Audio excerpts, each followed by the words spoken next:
Introduction.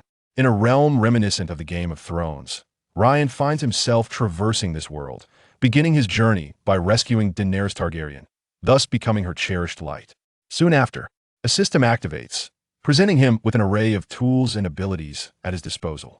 Together with Daenerys, her children, and 3 small dragons, Ryan embarks on the quest to reclaim the 7 kingdoms.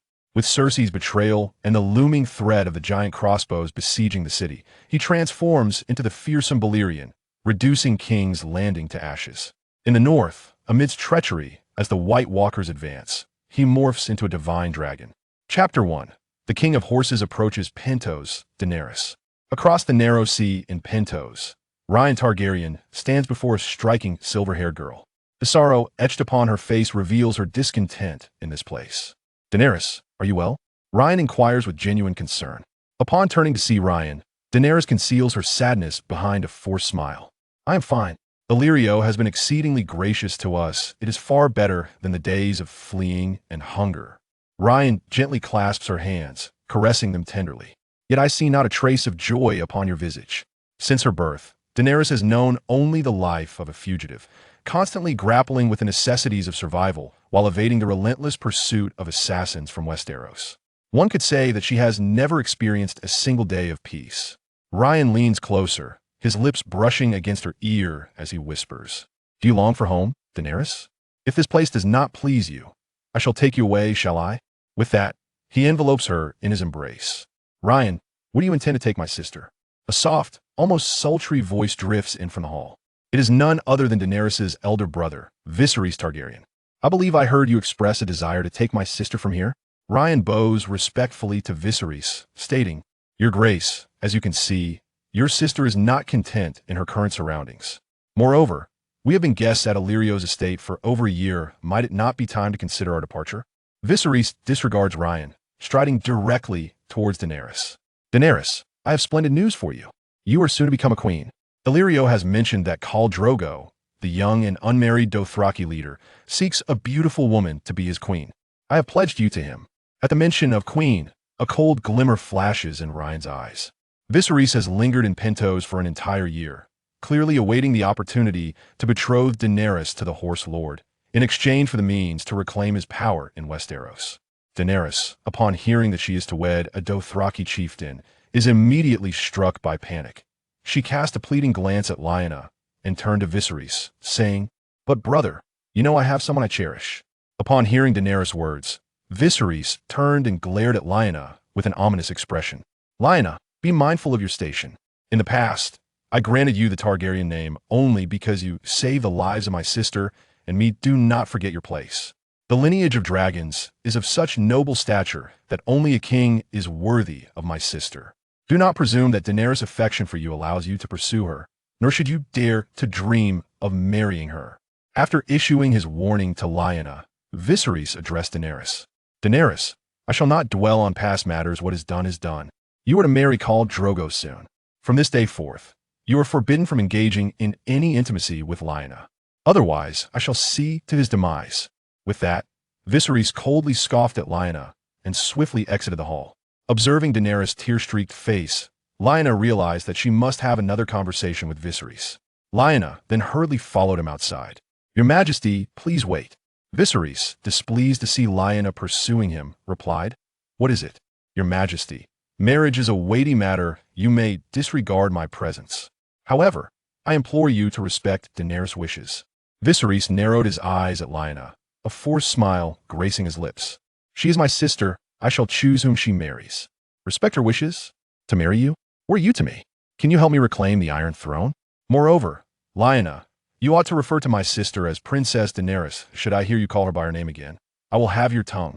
Viserys felt he had made his intentions unmistakably clear and departed with satisfaction. Lyanna returned to the hall, somewhat dejected, and Daenerys, with urgency, inquired, "What did my brother say?" Lyanna forced a bitter smile. "The king insists on marrying you to Khal Drogo." Upon hearing this news, Daenerys' spirits plummeted, leaving her despondent. Throughout their years of fleeing, had it not been for Lyanna's devoted care, she might not have survived to this day.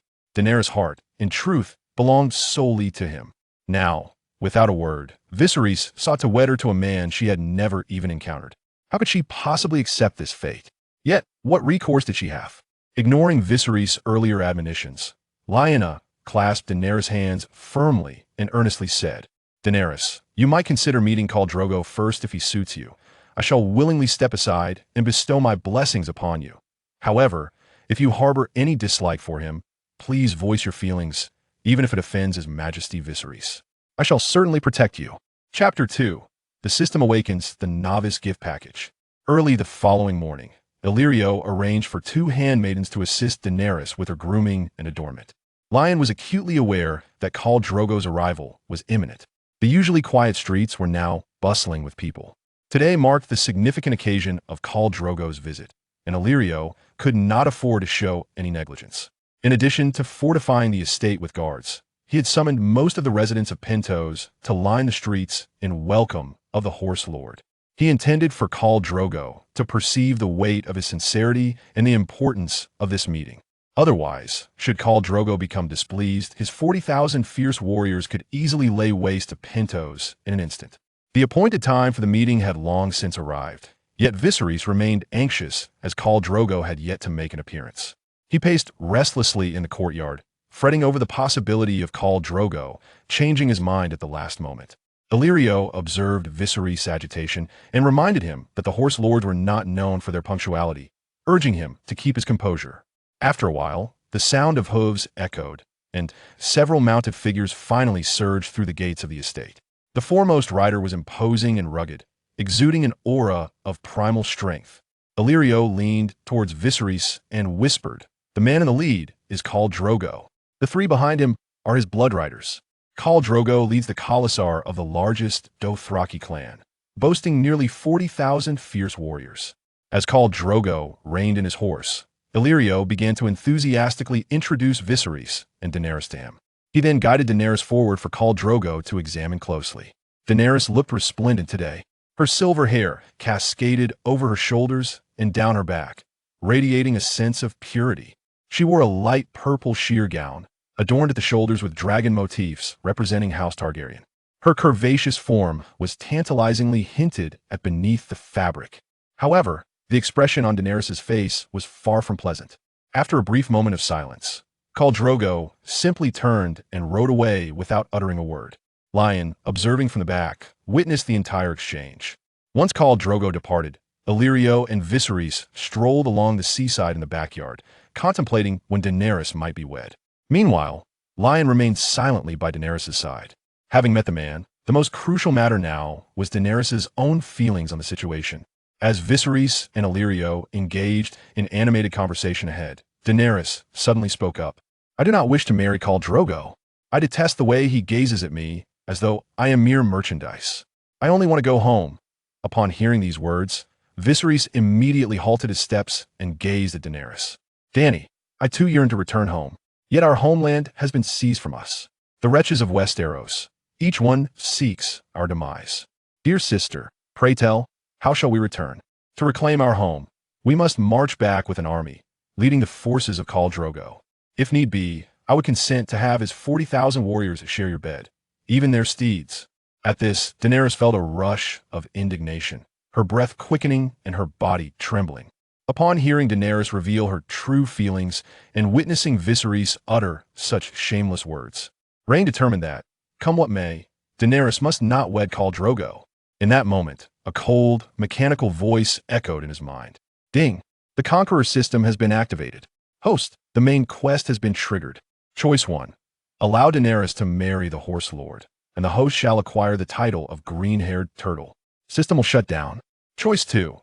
Defeat Viserys and Khal Drogo, marry Daenerys, and gain 1 evolution point for the charm spell. Rhaen murmured in his mind, system?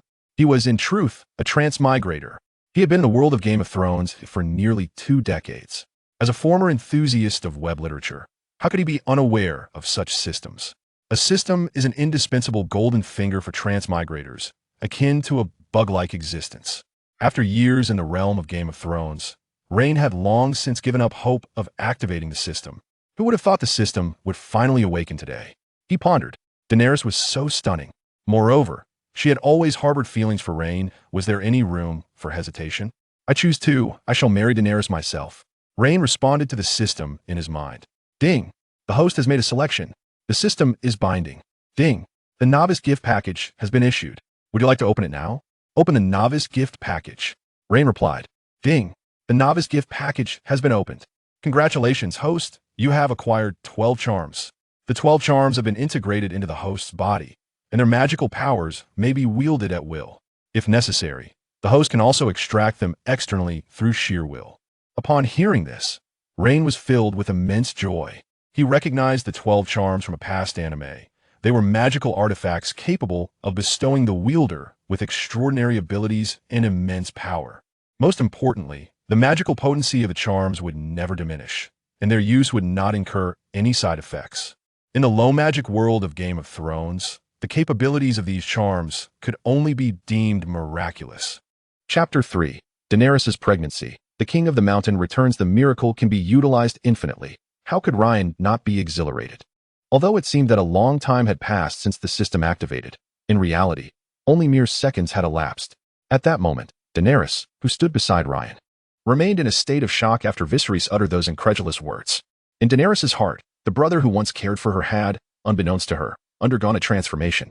Ryan gently supported Daenerys, offering her his shoulder to lean upon. Observing this, Viserys drew his sword without hesitation. It appears my words from yesterday have not registered with you. Ryan maintained his composure. Daenerys does not harbor affection for Khal Drogo. I will not allow you to marry her off. The one she loves is me. I intend to take her as my wife. Viserys sneered. You? He lunged forward, aiming his sword directly at Ryan. Swift as lightning, Ryan caught the blade barehanded, simultaneously channeling the dragon's spell magic. The dragon spell contained the explosive force of Dragonfire, capable of releasing searing heat while causing tremendous explosions and destruction. As Viserys' sword pierced towards Ryan, the anticipated outcome of flesh being torn and blood flowing did not occur. In a fleeting moment, the portion of the sword Ryan held began to emit hissing white smoke, transforming into a molten crimson, spilling onto the ground. Viserys gasped in astonishment. Discarding the remaining half of the sword onto the earth, both Illyrio and Daenerys stood in stunned silence. Viserys' eyes widened like saucers, his face a mask of disbelief. What sorcery is this? And who are you? What are your intentions in approaching me and my sister? Ryan, glancing at the equally curious Daenerys in his arms, allowed a charming smile to grace his lips. This is magic. It also bears a name you are both familiar with, sorcery. Daenerys, marry me, if you wish to return home. We shall go back to Westeros and reclaim the Seven Kingdoms. In due time, you will become the most esteemed queen of the Seven Kingdoms. As long as you find joy, what does it matter if the Iron Throne is yours to occupy? Before Daenerys could respond, Viserys interjected. Reclaim the Seven Kingdoms? Huh. I shall concede that your magic is indeed wondrous, perhaps even formidable. However, against thousands of soldiers, your magic stands no chance. With that, Viserys stormed away in anger. Illyrio, lacking the words to counter, followed suit, leaving in dismay. Ryan assisted Daenerys to her feet, earnestly asking, Daenerys, do you believe in me? Daenerys pressed her lips together, the glimmer of tears evident in her eyes. After wandering in Essos for over a decade, it was the first time someone had made such a promise to her. This promise was the very ideal she had longed for. I believe you can bring me home. That evening, Daenerys stealthily led Ryan into her chamber. Within the room, the two embraced and lay down together. During the day, you posed a question, and now I shall respond. I am willing to marry you, Dany softly declared. I am uncertain whether I am the sole woman in your life. However, from this moment forth, you shall be my only man. A month swiftly passed, when suddenly, Illyrio received news from Khal Drogo that he would arrive today to claim Dany. A grim expression settled upon his face. Now, two men were infatuated with Daenerys Targaryen. One possessed 40,000 roaring warriors, while the other wielded unfathomable magic. This minor governor of Pentos found himself in a precarious situation. Offending either side could lead to dire consequences. Viserys, however, was quite elated.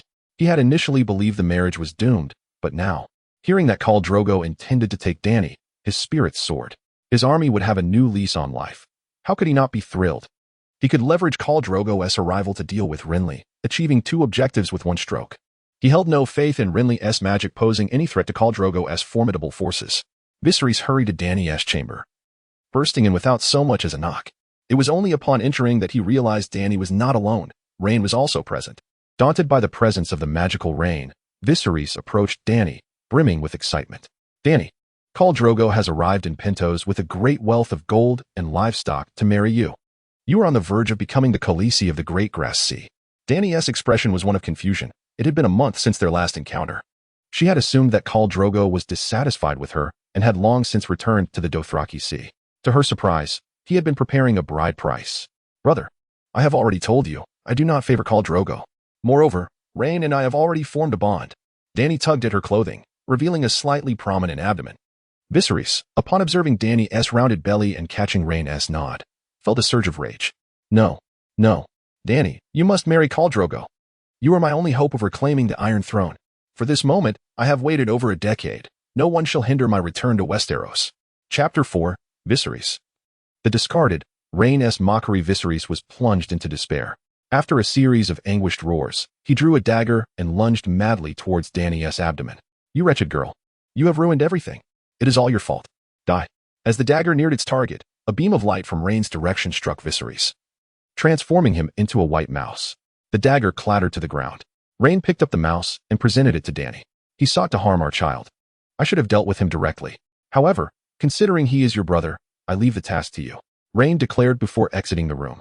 As Dany gazed at the squeaking mouse in her hand, which seemed intent on biting her, a bitter smile crossed her lips. It appeared that her brother had long since succumbed to madness in his quest for vengeance. After leaving, Ryan sought out Illyrio. You must inform Khals of the Dothraki that Dany has already given her heart to another and will not marry him. At that moment, Illyrio felt a profound sense of despair. My lord Ryan, Khals commands an army of 40,000 fierce Dothraki. To oppose him would be effortless for him, whether it be my humble self or the very city of Pentos. Ryan scoffed. So, you intend to stake everything on Khals then? Illyrio, as a merchant, you should comprehend the art of profit and risk. Ultimately, you may decide whom to support after this meeting. It is not too late.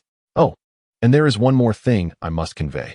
Magic has been restored, and the true dragons shall soon emerge. The Targaryen lineage will once again reign supreme under my guidance. Waving to Illyrio, Ryan declared, Come, Khals has arrived.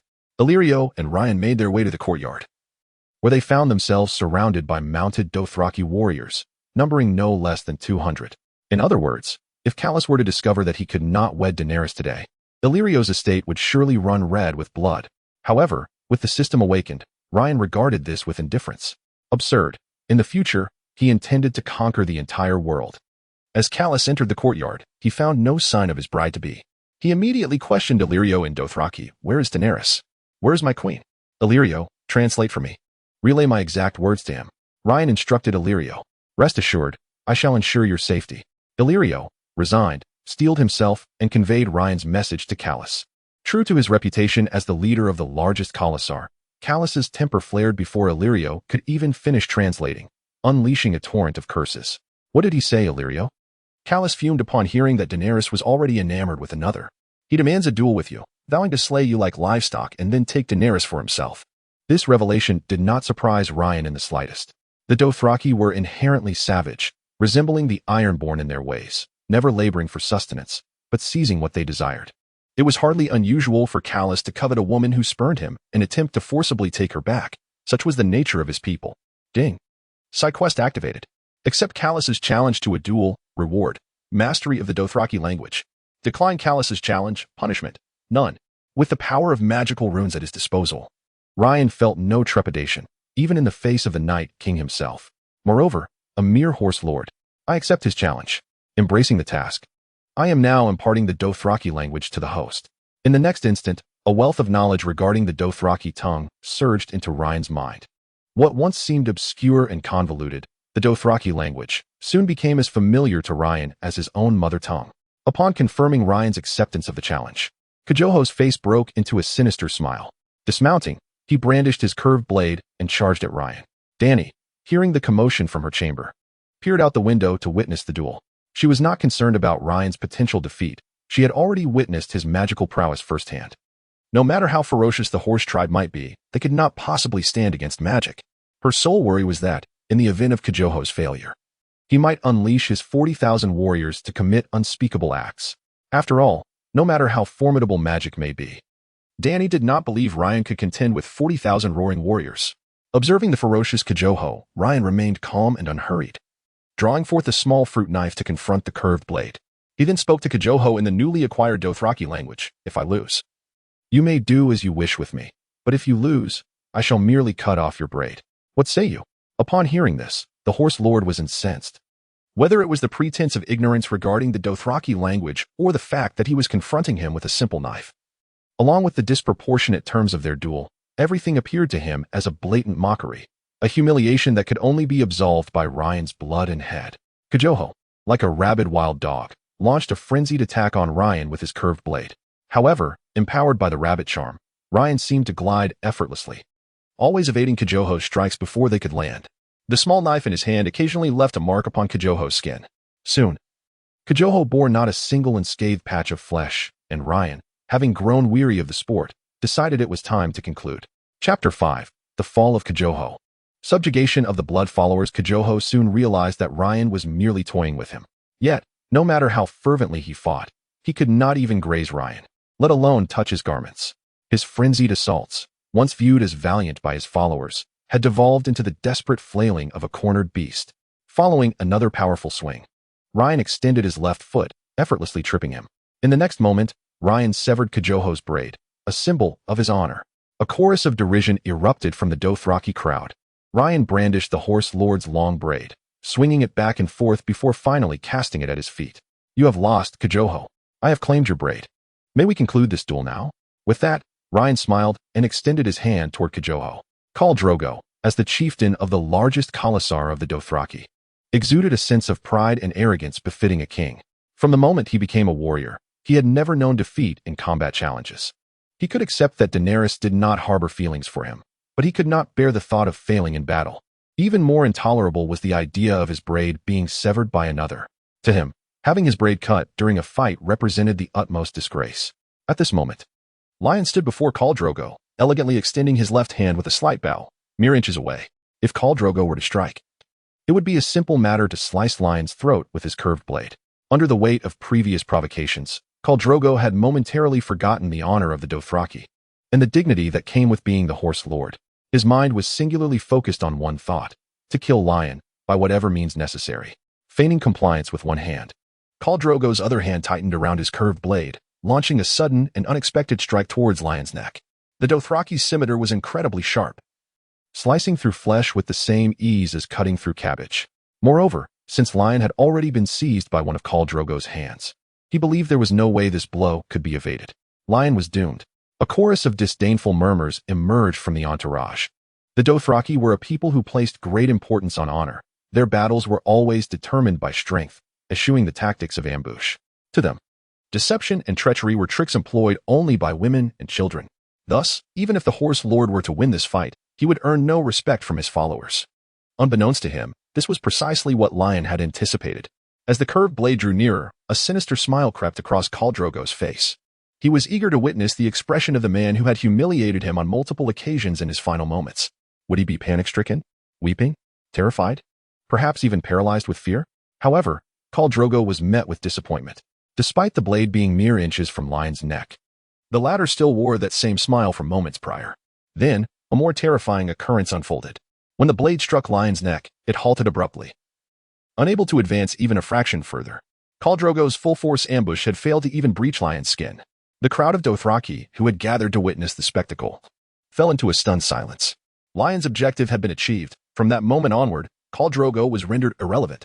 In an instant, the smile that had adorned Lion's face transformed into one of grave seriousness. "I have treated you with respect, yet you still sought to kill me?" Empowered by the enchantment of the bull's symbol, Khal Drogo, weighing nearly 100 kilograms and as robust as an ox, was effortlessly lifted by Lion as if he were but a mere chicken. With a slight exertion of force, Kaershog's face flushed a deep purple, his legs flailing helplessly in the air. Observing this, the blood-sworn knights rushed forward on horseback, eager to rescue him. However, Ryan merely wielded, and the three blood-sworn knights, along with their steeds, levitated in midair. The onlookers gasped in astonishment. The horses, bewildered and unable to advance, kicked futilely against the empty air, having never encountered such a surreal situation. Shortly, their distressed whinnies filled the air, causing a flurry of manure to scatter about. After a brief struggle, Kaershog fell silent, and Ryan carelessly discarded him aside.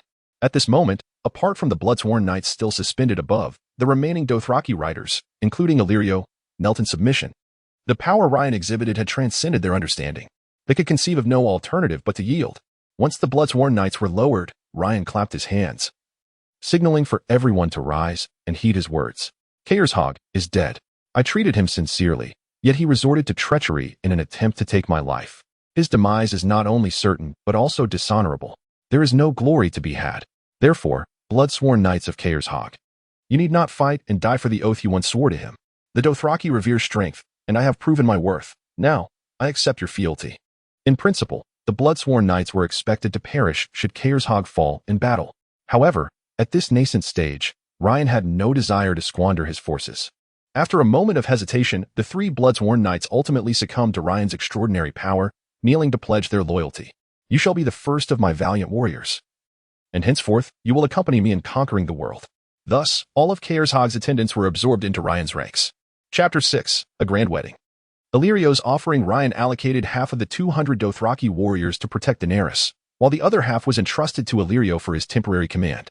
Daenerys was with child. They needed to wed without delay. All of this required Illyrio's careful management.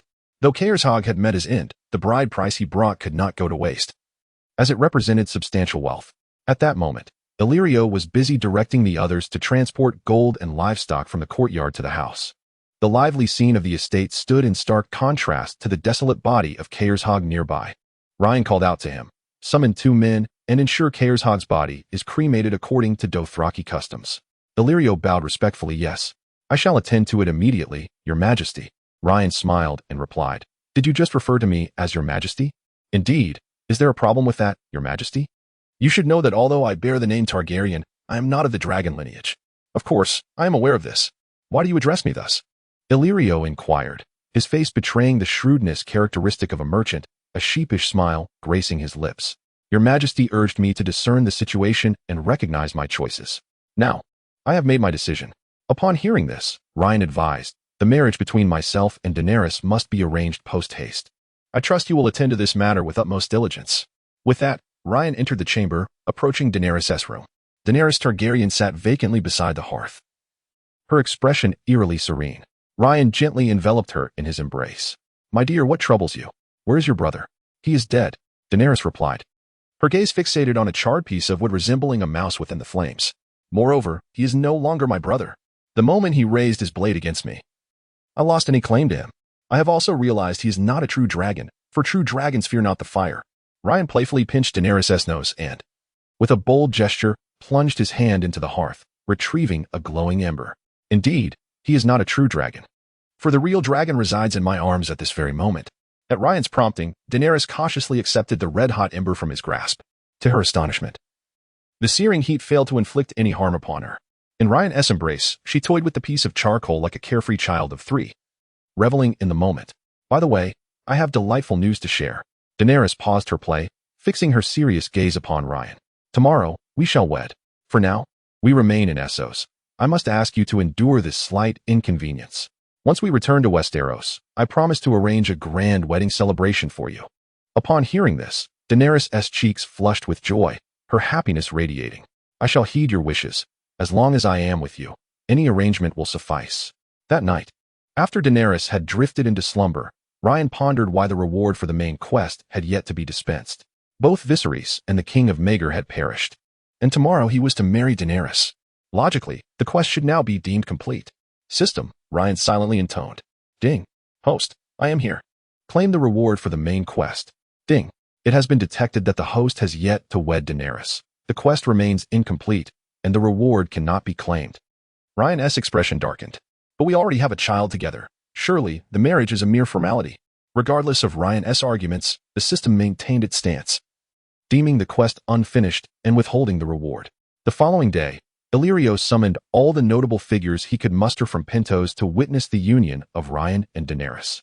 Clad in a pristine white wedding gown, Daenerys appeared angelic. Ryan, donning a black formal suit, exuded elegance and poise as they exchanged vows. After the ceremony, the priest declared, "Now, the groom may kiss the bride." And thus, Ryan and Daenerys shared a tender kiss, surrounded by the esteemed guests. Illyrio had also invited numerous performers to enliven the festivities, and the entire city of Pentos was abuzz with excitement due to the wedding. After the ceremony, Illyrio commanded that a cumbersome iron chest be transported to Rhaen's chamber. "Your Majesty, Queen, this is my gift to you on your wedding. May your union be filled with joy." Rhaen, exhilarated by his nuptials with Daenerys, momentarily forgot that Illyrio possessed 3 petrified dragon eggs. These eggs, long encased in stone, were destined to hatch in flames with Daenerys as their witness. Illyrio, these dragon eggs are worth their weight in gold. Your friendship, I, Rhaen Targaryen, shall cherish forever. Illyrio was astonished. He had not yet revealed the contents of the chest, yet Rhaen seemed to know already. His respect for Rhaen elevated further. Your Majesty, these dragon eggs hail from the shadowy land of Ashai. Although they have long been petrified and cannot hatch, they remain astonishingly beautiful. Rhaen lifted the dragon eggs. And even after centuries, the scales glimmered with an extraordinary radiance, vividly lifelike. Who says they cannot hatch? Illyrio and Daenerys discerned the implication in Rhaen's words. Daenerys excitedly grasped Rhaen's hand, asking eagerly, My dear, do you possess a means to hatch them? Daenerys' ancestor, Aegon the Conqueror, had initially landed on the continent of Westeros with forces far fewer than those of other houses. His singular advantage lay in the presence of 3 dragons. 1 dragon could rival 1,000 soldiers. What then of 3? Chapter 7. Hatching the Dragon Eggs, Claiming Evolution Points. Symbol's Aegon and his 3 dragons swiftly caused the great houses of Westeros to tremble in fear, leading them to abandon their weapons and surrender.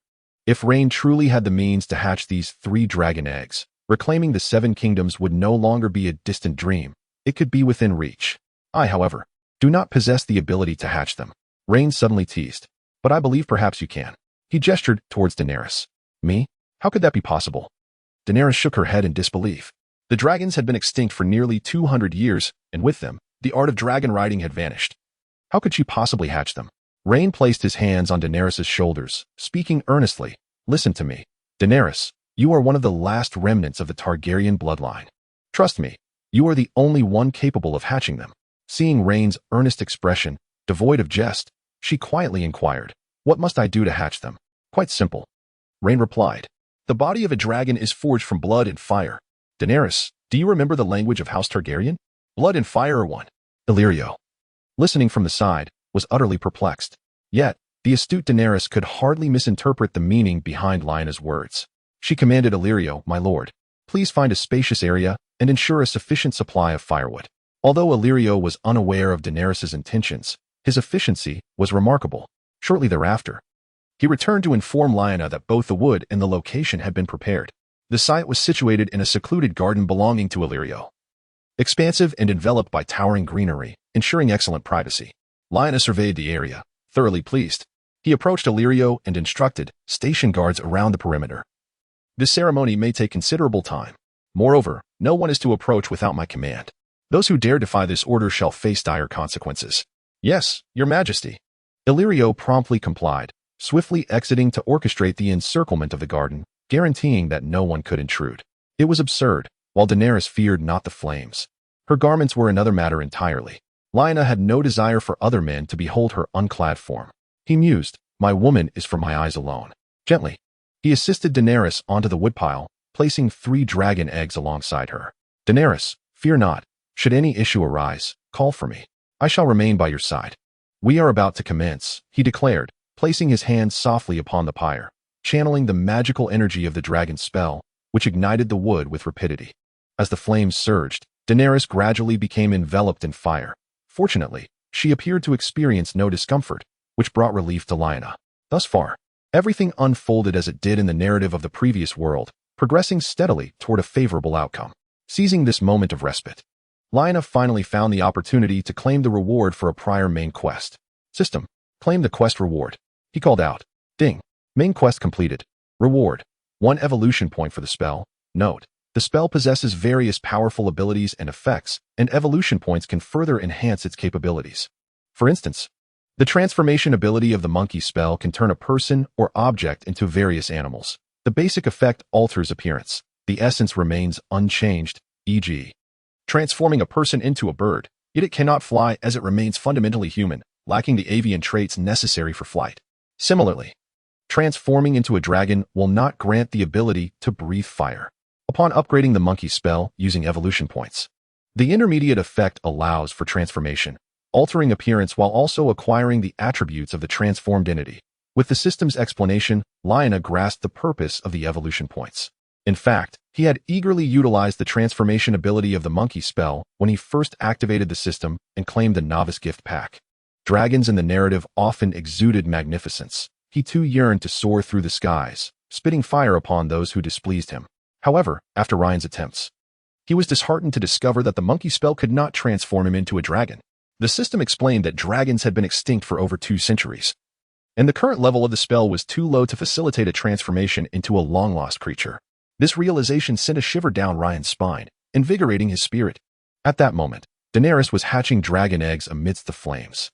This meant that when these 3 little dragons emerged, dragons would no longer be considered an extinct species. Thus, the monkey spell could indeed allow him to become a dragon. If he were to invest evolution points into the monkey spell, upgrading its basic transformation ability to an intermediate one, he could not only transform into a dragon, but also gain the powers of flight and fire breathing. Chapter 8. Blood and fire share the same origin. After 2 centuries of silence, Daenerys now cradled 3 dragon eggs in her arms, patiently awaiting their emergence. The eggs, under the baptism of flames, grew increasingly transparent, revealing even the layers beneath the scales. Daenerys observed that the embryos within the eggs had long since petrified, showing no signs of revival despite the roaring flames. Blood and fire share the same origin. The essence of a dragon's body is forged from blood and flame. Daenerys recalled words Ryan had previously shared with her.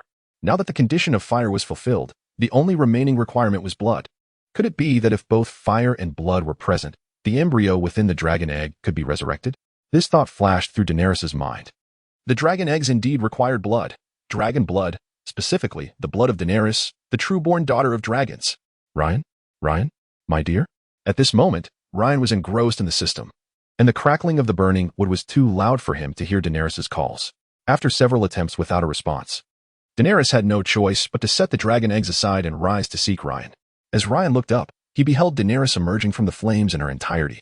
In the next instant, his face flushed a deep crimson, although they had already revealed themselves to one another. It had been within the confines of a room and during the night. Seeing Daenerys in daylight, in such a state, was indeed a first for him. A woman of unparalleled beauty stepped forth from the flames, akin to a lotus emerging from the water, her skin as pure as mutton-fat jade, flawless in every aspect. At that moment, Daenerys had just emerged from the fiery depths, her skin bearing the delicate glow of a newborn. What man could remain composed in the face of such a spectacle? Gulp. Ryan found himself momentarily entranced, swallowing instinctively. Noticing something amiss in Ryan's demeanor, Daenerys inquired, "My dear, are you daydreaming? I called your name several times." It was only then that Ryan snapped back to reality, hastily responding, No. The scenery in the backyard is simply too beautiful. I was lost in reverie." In that moment, Ryan rendered Daenerys utterly perplexed. Surrounded by towering greenery, what other scenery could there possibly be besides her? Lowering her gaze briefly, Daenerys' cheeks instantly flushed a deep crimson. Even her voice took on a shy quality. I need to borrow your dagger for a moment. I believe the hatching of the dragon egg may require my blood." "Oh, all right." Ryan promptly unfastened the dagger from his side and handed it to Daenerys. As she accepted the dagger, she muttered softly, "Why am I blushing? It's not like this is our first encounter." With that, she swiftly returned to the fire. A delicate flick of the dagger caused a drop of her blood to flow forth, which Daenerys hastily dripped onto the dragon egg. As the true-born daughter of dragons, she was impervious to the searing heat of the flames. Upon contact, her blood was immediately absorbed by the egg. In this moment, the dragon egg, under the purifying flames, revealed not only the limbs and head of the tiny dragon embryo, but also its internal organs, clearly visible within the translucent shell. The blood, once absorbed, transformed into fine tendrils that converged towards the heart of the embryo.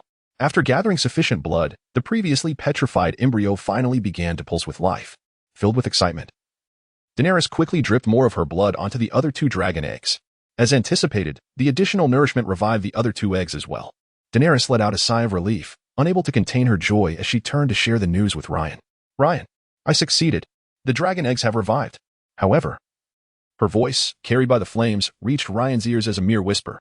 Ryan stepped into the fire, gently supporting Daenerys, channeling the power of the equine spell. The fatigue enveloping Daenerys vanished, restoring her to her former self. Even the wound on her hand, which had been bleeding profusely just moments before, disappeared entirely. "My body? My hand. I'm all right," Daenerys exclaimed in disbelief. "Ryan, is this the power of magic?"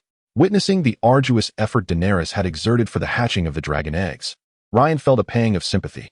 "Silly girl, I promise you, as long as I am here, you shall not come to any harm." Daenerys, holding the dragon egg aloft as if to claim credit, declared, "Look, I truly did it." At that moment, the embryo within the egg, having endured 2 centuries of silence, was in the throes of vigorous development. The scales on the egg began to undulate, shimmering brilliantly in the flames as if they were alive. Ryan kissed Daenerys on the nose, gazing at her with fondness. "I told you, in this world, you alone possess the power to hatch a dragon egg." Ryan embraced Daenerys, intending to stay by her side as they awaited the final hatching of the eggs. Finally, just before sunset, as the firewood neared its end, a small crack appeared on the dragon egg, and the sound of a nascent dragon's cry echoed from within. Chapter 9. Transformation into a Great Dragon. As the flames dwindled, a black and red hatchling perched upon Ryan's shoulder, while Daenerys cradled 2 dragons, one yellow and the other green. Ryan's garments were imbued with the power of equine charms, rendering them impervious to the flames. However, Daenerys' attire had been reduced to ashes the moment she entered the inferno, irretrievable in its destruction. Removing his long robe, Ryan enveloped Daenerys in it and carried her back to the chamber. The hatchlings nestled within the folds of the garment. Illyrio, witnessing the conclusion of the ritual, noticed the absence of the hatchlings beneath the robe. Hesitant to inquire about the success of the hatching, he stood vigil outside the door. Daenerys requires a bath. Summon several maidens to attend to her bathing and changing. Also, prepare the finest cuts of meat and bring them to my chamber, raw if necessary. As Illyrio received Ryan's command and was about to depart, a bat-like creature flitted from the room, clumsily landing upon Ryan's shoulder. Dragons, indeed, are formidable beings, capable of flight from the moment of their birth. The first to emerge, this red-black hatchling seemed to favor Ryan's company over Daenerys's. Ryan affectionately teased it with his fingers, and it soon settled quietly. Only then did Illyrio discern that the creature on Ryan's shoulder was unlike anything he had ever encountered. "Illyrio," Ryan declared with a smile, "as you can see, true dragons have returned to the world." At the mention of true dragons, Illyrio immediately knelt in reverence. "By the gods, hurry and prepare the meat. The dragonlings are already famished." With that, Ryan retreated to the chamber with the hatchlings, while Illyrio ordered the slaughter of a cow and soon arrived at Ryan's door with a large platter of meat. "Your Majesty, I beg your pardon for the haste. The finest meat available in the estate today is only beef. Tomorrow at dawn, I shall send someone to the port in search of the best meats." "That is acceptable. Beef will suffice for now. You may leave," Ryan replied, taking the bloodied platter and, utilizing the power of the dragon charm, transformed his hand into a grilling surface. After roasting the beef, he fed it piece by piece to the hatchlings. Despite their small size, their appetite was prodigious. Within moments, 2/3 of the platter had vanished. The dragons had hatched, no longer belonging to the realm of extinction. Did this mean that he could now wield the power of the monkey charm to transform into a dragon? Ryan pondered. System, allocate evolution points to the monkey charm. Ding. The enhancement of the monkey charm was successful. The basic shape-shifting power upgraded to intermediate transformation prowess. With a mere thought, the next instant, he transformed into a dragon of a size akin to the hatchlings. With a resounding thud, he landed before the 3 voracious hatchlings, who paused their feast, their curious gazes fixed upon the newly transformed Ryan, raising his hand to glance at his surroundings. What came into view were dragon wings resembling bat-like appendages and a diminutive body. Ryan could not help but curse heavenward. "Damn it, this wretched system. I can transform into a dragon, yet I am reduced to such a meager form. This barely matches my original combat prowess." As he cursed the system, a small flame erupted from his mouth, further fueling his ire. "And this dragonfire is hardly larger than a lighter's flame, useless even for cooking. What purpose does it serve?" Frustrated by the system's shortcomings, Ryan collapsed onto the ground, wings sprawled out. Just moments earlier, Dragon 2 and Dragon 3 had witnessed Ryan's fiery display and were mimicking him, stretching their necks in eager imitation. Only the firstborn dragon, Dag, displayed remarkable understanding. Seeing Ryan prostrate on the ground, it assumed he was hungry and nudged a piece of meat towards him, gesturing for him to partake without hesitation. This scene left Ryan in a state of bemusement, and he could only respond politely, "Thank you, dear one. However, I am not hungry." Ding. The system detected that Dany had successfully hatched the young dragons with the host's assistance. These 3 young dragons would undoubtedly facilitate the host's future conquests. A random reward was triggered. Reward: the adult template of Drogon from the Game of Thrones narrative. What purpose does the template serve? Having just been misled by the system, Ryan felt utterly dejected. The template is a special item designed for reference when transforming using the Monkey Talisman. The intermediate transformation ability of the Monkey Talisman, when combined with a specific template, allows the host to assume the appearance of the template and gain all its associated abilities. Note: the template is an exclusive reward for the host, independent of the talisman abilities. Thus, it can only be utilized by the host and cannot be imparted to others through the monkey talisman's power. Upon hearing this, Ryan sprang up like a coiled spring, startling Dag beside him.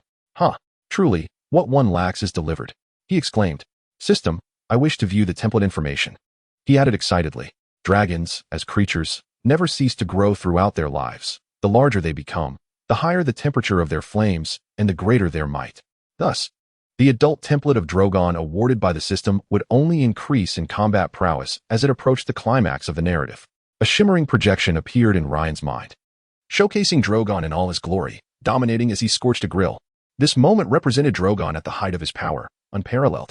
Naturally, Ryan could not directly transform here, lest the economy of Illyrio collapse in an instant. Returning to his normal form, he affectionately pecked the bewildered Dag. Son, eat well. There is plenty for you. Chapter 10. Naming the Dragonlings. Robert's fury after her bath. Dany entered just in time to witness this scene. Look, they are so affectionate towards me. Was it not said that dragons only bond with those of Valyrian blood? Dany reached out her hand, gently stroking the heads of the Dragonlings. That is not entirely accurate. Dragons are beings of remarkable intellect. Beyond their lineage, they exhibit a propensity to bond with and rely on those who nurture them. There is also a belief that they are drawn to magic. Observing the well-fed dragon sprawled on the ground with a satisfied burp, Ryan suddenly realized he had yet to bestow names upon them. It would be rather absurd to call them by the name of the Horse Lord, would it not? What names do you intend to give them? Daenerys paused, reflecting. Now that you mention it, I have yet to truly consider it. Ryan cradled the young dragon in his arms, affectionately stroking it as one would a cat. Their very existence in this world is a testament to you, in a sense. You are their true mother. From what I understand, the first step in taming dragons is to name them, as this establishes a bond between you and them. Now, the moment has arrived. Ryan presented the larger dragon to Daenerys, starting with the eldest. The dragon's scales were a deep black, its wings a rich burgundy, adorned with sharp spines and intricate patterns of black and crimson, its vertical pupils radiating a gentle amber light. After a moment of contemplation, Daenerys spoke. Ryan, you are the most significant person in my life. I shall name this firstborn dragon Little Ryan, in the hope that it grows to be as strong, brave, and fearless as you, protecting our family from harm. Ryan gently placed his hand on Daenerys' abdomen, affirming, I will safeguard you both. In time, it will too. For the second dragon, Daenerys chose to name it Rhaegar, in honor of her elder brother, Rhaegar Targaryen. Her brother had always been a figure of immense respect in her heart. Despite the later abduction of Lyanna Stark, she firmly believed that Rhaegar had his reasons for his actions. Lastly, for the third dragon, Daenerys decided to name it after her mother, Rhaella Targaryen, calling it Rhaella. This dragon, predominantly yellow and cream, evoked a warm and affectionate sensation within her, reflecting the warmth and tenderness often associated with maternal love. Daenerys' mother, Rhaella, had tragically passed during childbirth on Dragonstone, leaving Daenerys bereft of that maternal affection. Over the years of her flight, her yearning for such love intensified, yet her brother Viserys, who would sell her like a horse, showed little regard for her need for familial warmth and care. In this dragon, she felt a sense of solace. That night, a blood-red meteor streaked across the sky, lingering in the heavens. The older folk could not help but recall an ancient legend. In King's Landing, the corpulent Robert sat upon the Iron Throne, with hand of the King Ned Stark and a host of lords standing before him. Ned, he inquired, I have heard that last night, beneath the night sky, the stars wept blood. What is your perspective on this? Your Majesty, such celestial phenomena are beyond human influence. I believe there is no need for excessive concern, Ned replied. Is that so, Prime Minister? Retorted Peter Baelish, the Chancellor of Finance and proprietor of a brothel. I have heard whispers concerning the blood-red comet. It is said to herald the return of dragons. Upon hearing this, Robert, reclining on the Iron Throne, immediately straightened his posture. What? Dragons returning? Were they not all extinguished centuries ago? Robert craned his neck to survey the gathered assembly. Varys? Varys, where is the master of whisperers? Before Varys could approach from the crowd, Robert's impatience grew palpable. What has become of that pair of Targaryen wretches? He inquired, referring to Viserys and his sister Daenerys. Your Majesty, I have received news from my little bird in Pentos. Daenerys Targaryen, who was originally to wed Khal Drogo, has hastily married one of her attendants. As for Viserys Targaryen, I have heard he did not attend Daenerys' wedding. I suspect he may be missing or perhaps even deceased. However, Varys abruptly fell silent mid-sentence, prompting Robert to erupt in anger. Varys, do not speak like a craven. leaving your words half-finished. Have you turned into a woman since your alteration? Your Majesty. If the information is indeed reliable, I have heard that this attendant who wed Daenerys has also inherited the Targaryen surname. A murderous glint ignited in Robert's eyes. Anyone bearing the Targaryen name, regardless of their blood ties, deserves to die. Not a single remnant of Targaryen lineage shall remain. I want them eradicated. Varys. I entrust this matter to you. Procure whatever you require from Pycelle. After the assembly dispersed, Ned ascended to Robert's study, feeling compelled to discuss matters more delicately. At that moment, Robert was indulging in copious amounts of wine, frolicking with his mistress. Ned, you have arrived at the perfect time. Would you care to join me for a drink? Robert pushed a filled goblet of wine towards Ned, who declined the invitation. Your Majesty, the Targaryen family has been obliterated. The remaining members can hardly pose a threat. Is that so trivial? Robert paused his drinking, a scornful smile creeping onto his face. I have slain so many Targaryens and seized the Iron Throne. As long as they live, they will never relinquish their quest for vengeance. Why not eliminate them entirely for good? Finally, Robert locked eyes with Ned and stated emphatically, not even a beast bearing the Targaryen name shall escape my wrath. Ned attempted to interject, but Robert rudely interrupted him. Leave me. My mind is made up, and this matter is no longer open for discussion. Chapter 11. The Stifler. Daenerys is poisoned. On the other side, Varys arrived at Pycelle's laboratory. My Lord Varys, how may I be of service to you? Pycelle inquired. As you heard in court, the king insists on exterminating the last remnants of House Targaryen, Varys replied. However, as a eunuch, I possess neither extraordinary strength nor an army.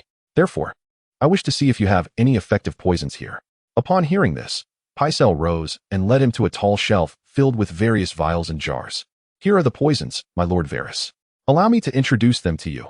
Nightshade Essence, Water of the Shadows, Sweet Sleep Flower, Strangler, Lizard Venom, Aconite, Tears of Bliss.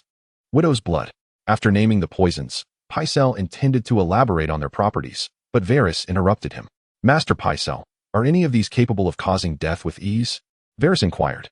Pycelle nodded. Indeed, as long as the dosage is sufficient, each of these poisons is invariably lethal. He picked up a small glass vial and handed it to Varys. This is Strangler, a rare poison even in the Seven Kingdoms.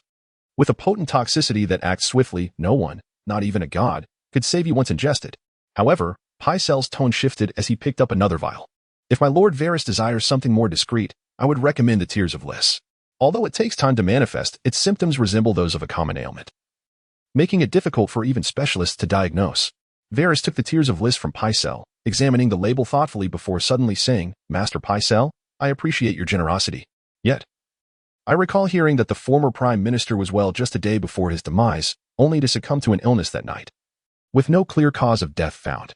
I can't help but feel that the circumstances surrounding the former Prime Minister bear a striking resemblance to the symptoms of Tears of Bliss. Pycelle, discerning Varys's insinuation, quickly excused himself. I apologize, my Lord Varys, but I am not familiar with the former Prime Minister's case. I have numerous experiments and scholarly pursuits to attend to, so I must not keep you here any longer. Meanwhile, after obtaining the adult template of Little Rain, the dragon, Lion intended to press on and eradicate the remaining Khalasar, aiming to unify the entire Dothraki. However, Lion discovered that the dragonlings, having feasted on the meat he had cooked with the power of dragon magic, refused to consume any food roasted by ordinary flames. Reluctantly, he decided to temporarily shelve his plans, waiting for the young dragons to mature enough to roast their own meat with Dragonfire before proceeding. Over the next month, Lion transformed into a caretaker, feeding the dragonlings a variety of meats in creative ways. One day, after filling the little dragons, Lion felt a bit stifled and, pulling Dany along, unknowingly wandered out of Illyrio's estate. As one of the 9 great free trade city-states, Pentos teams with merchants from all corners of the globe, creating a vibrant atmosphere. At this moment, Ryan was engaged in a heartfelt conversation with Dany when suddenly, a child emerged from the nearby thicket and collapsed before Dany, being a woman and, at that, pregnant, Dany was brimming with maternal instincts. She gently lifted the child from the ground, brushed off the dust from his clothes, and offered him some coins. The child's face lit up with a grateful smile as he retrieved a cake from his pocket, eager to repay Dany's kindness. How did you know I adore lemon cake? Dany asked as she accepted the cake, preparing to savor it in front of the child.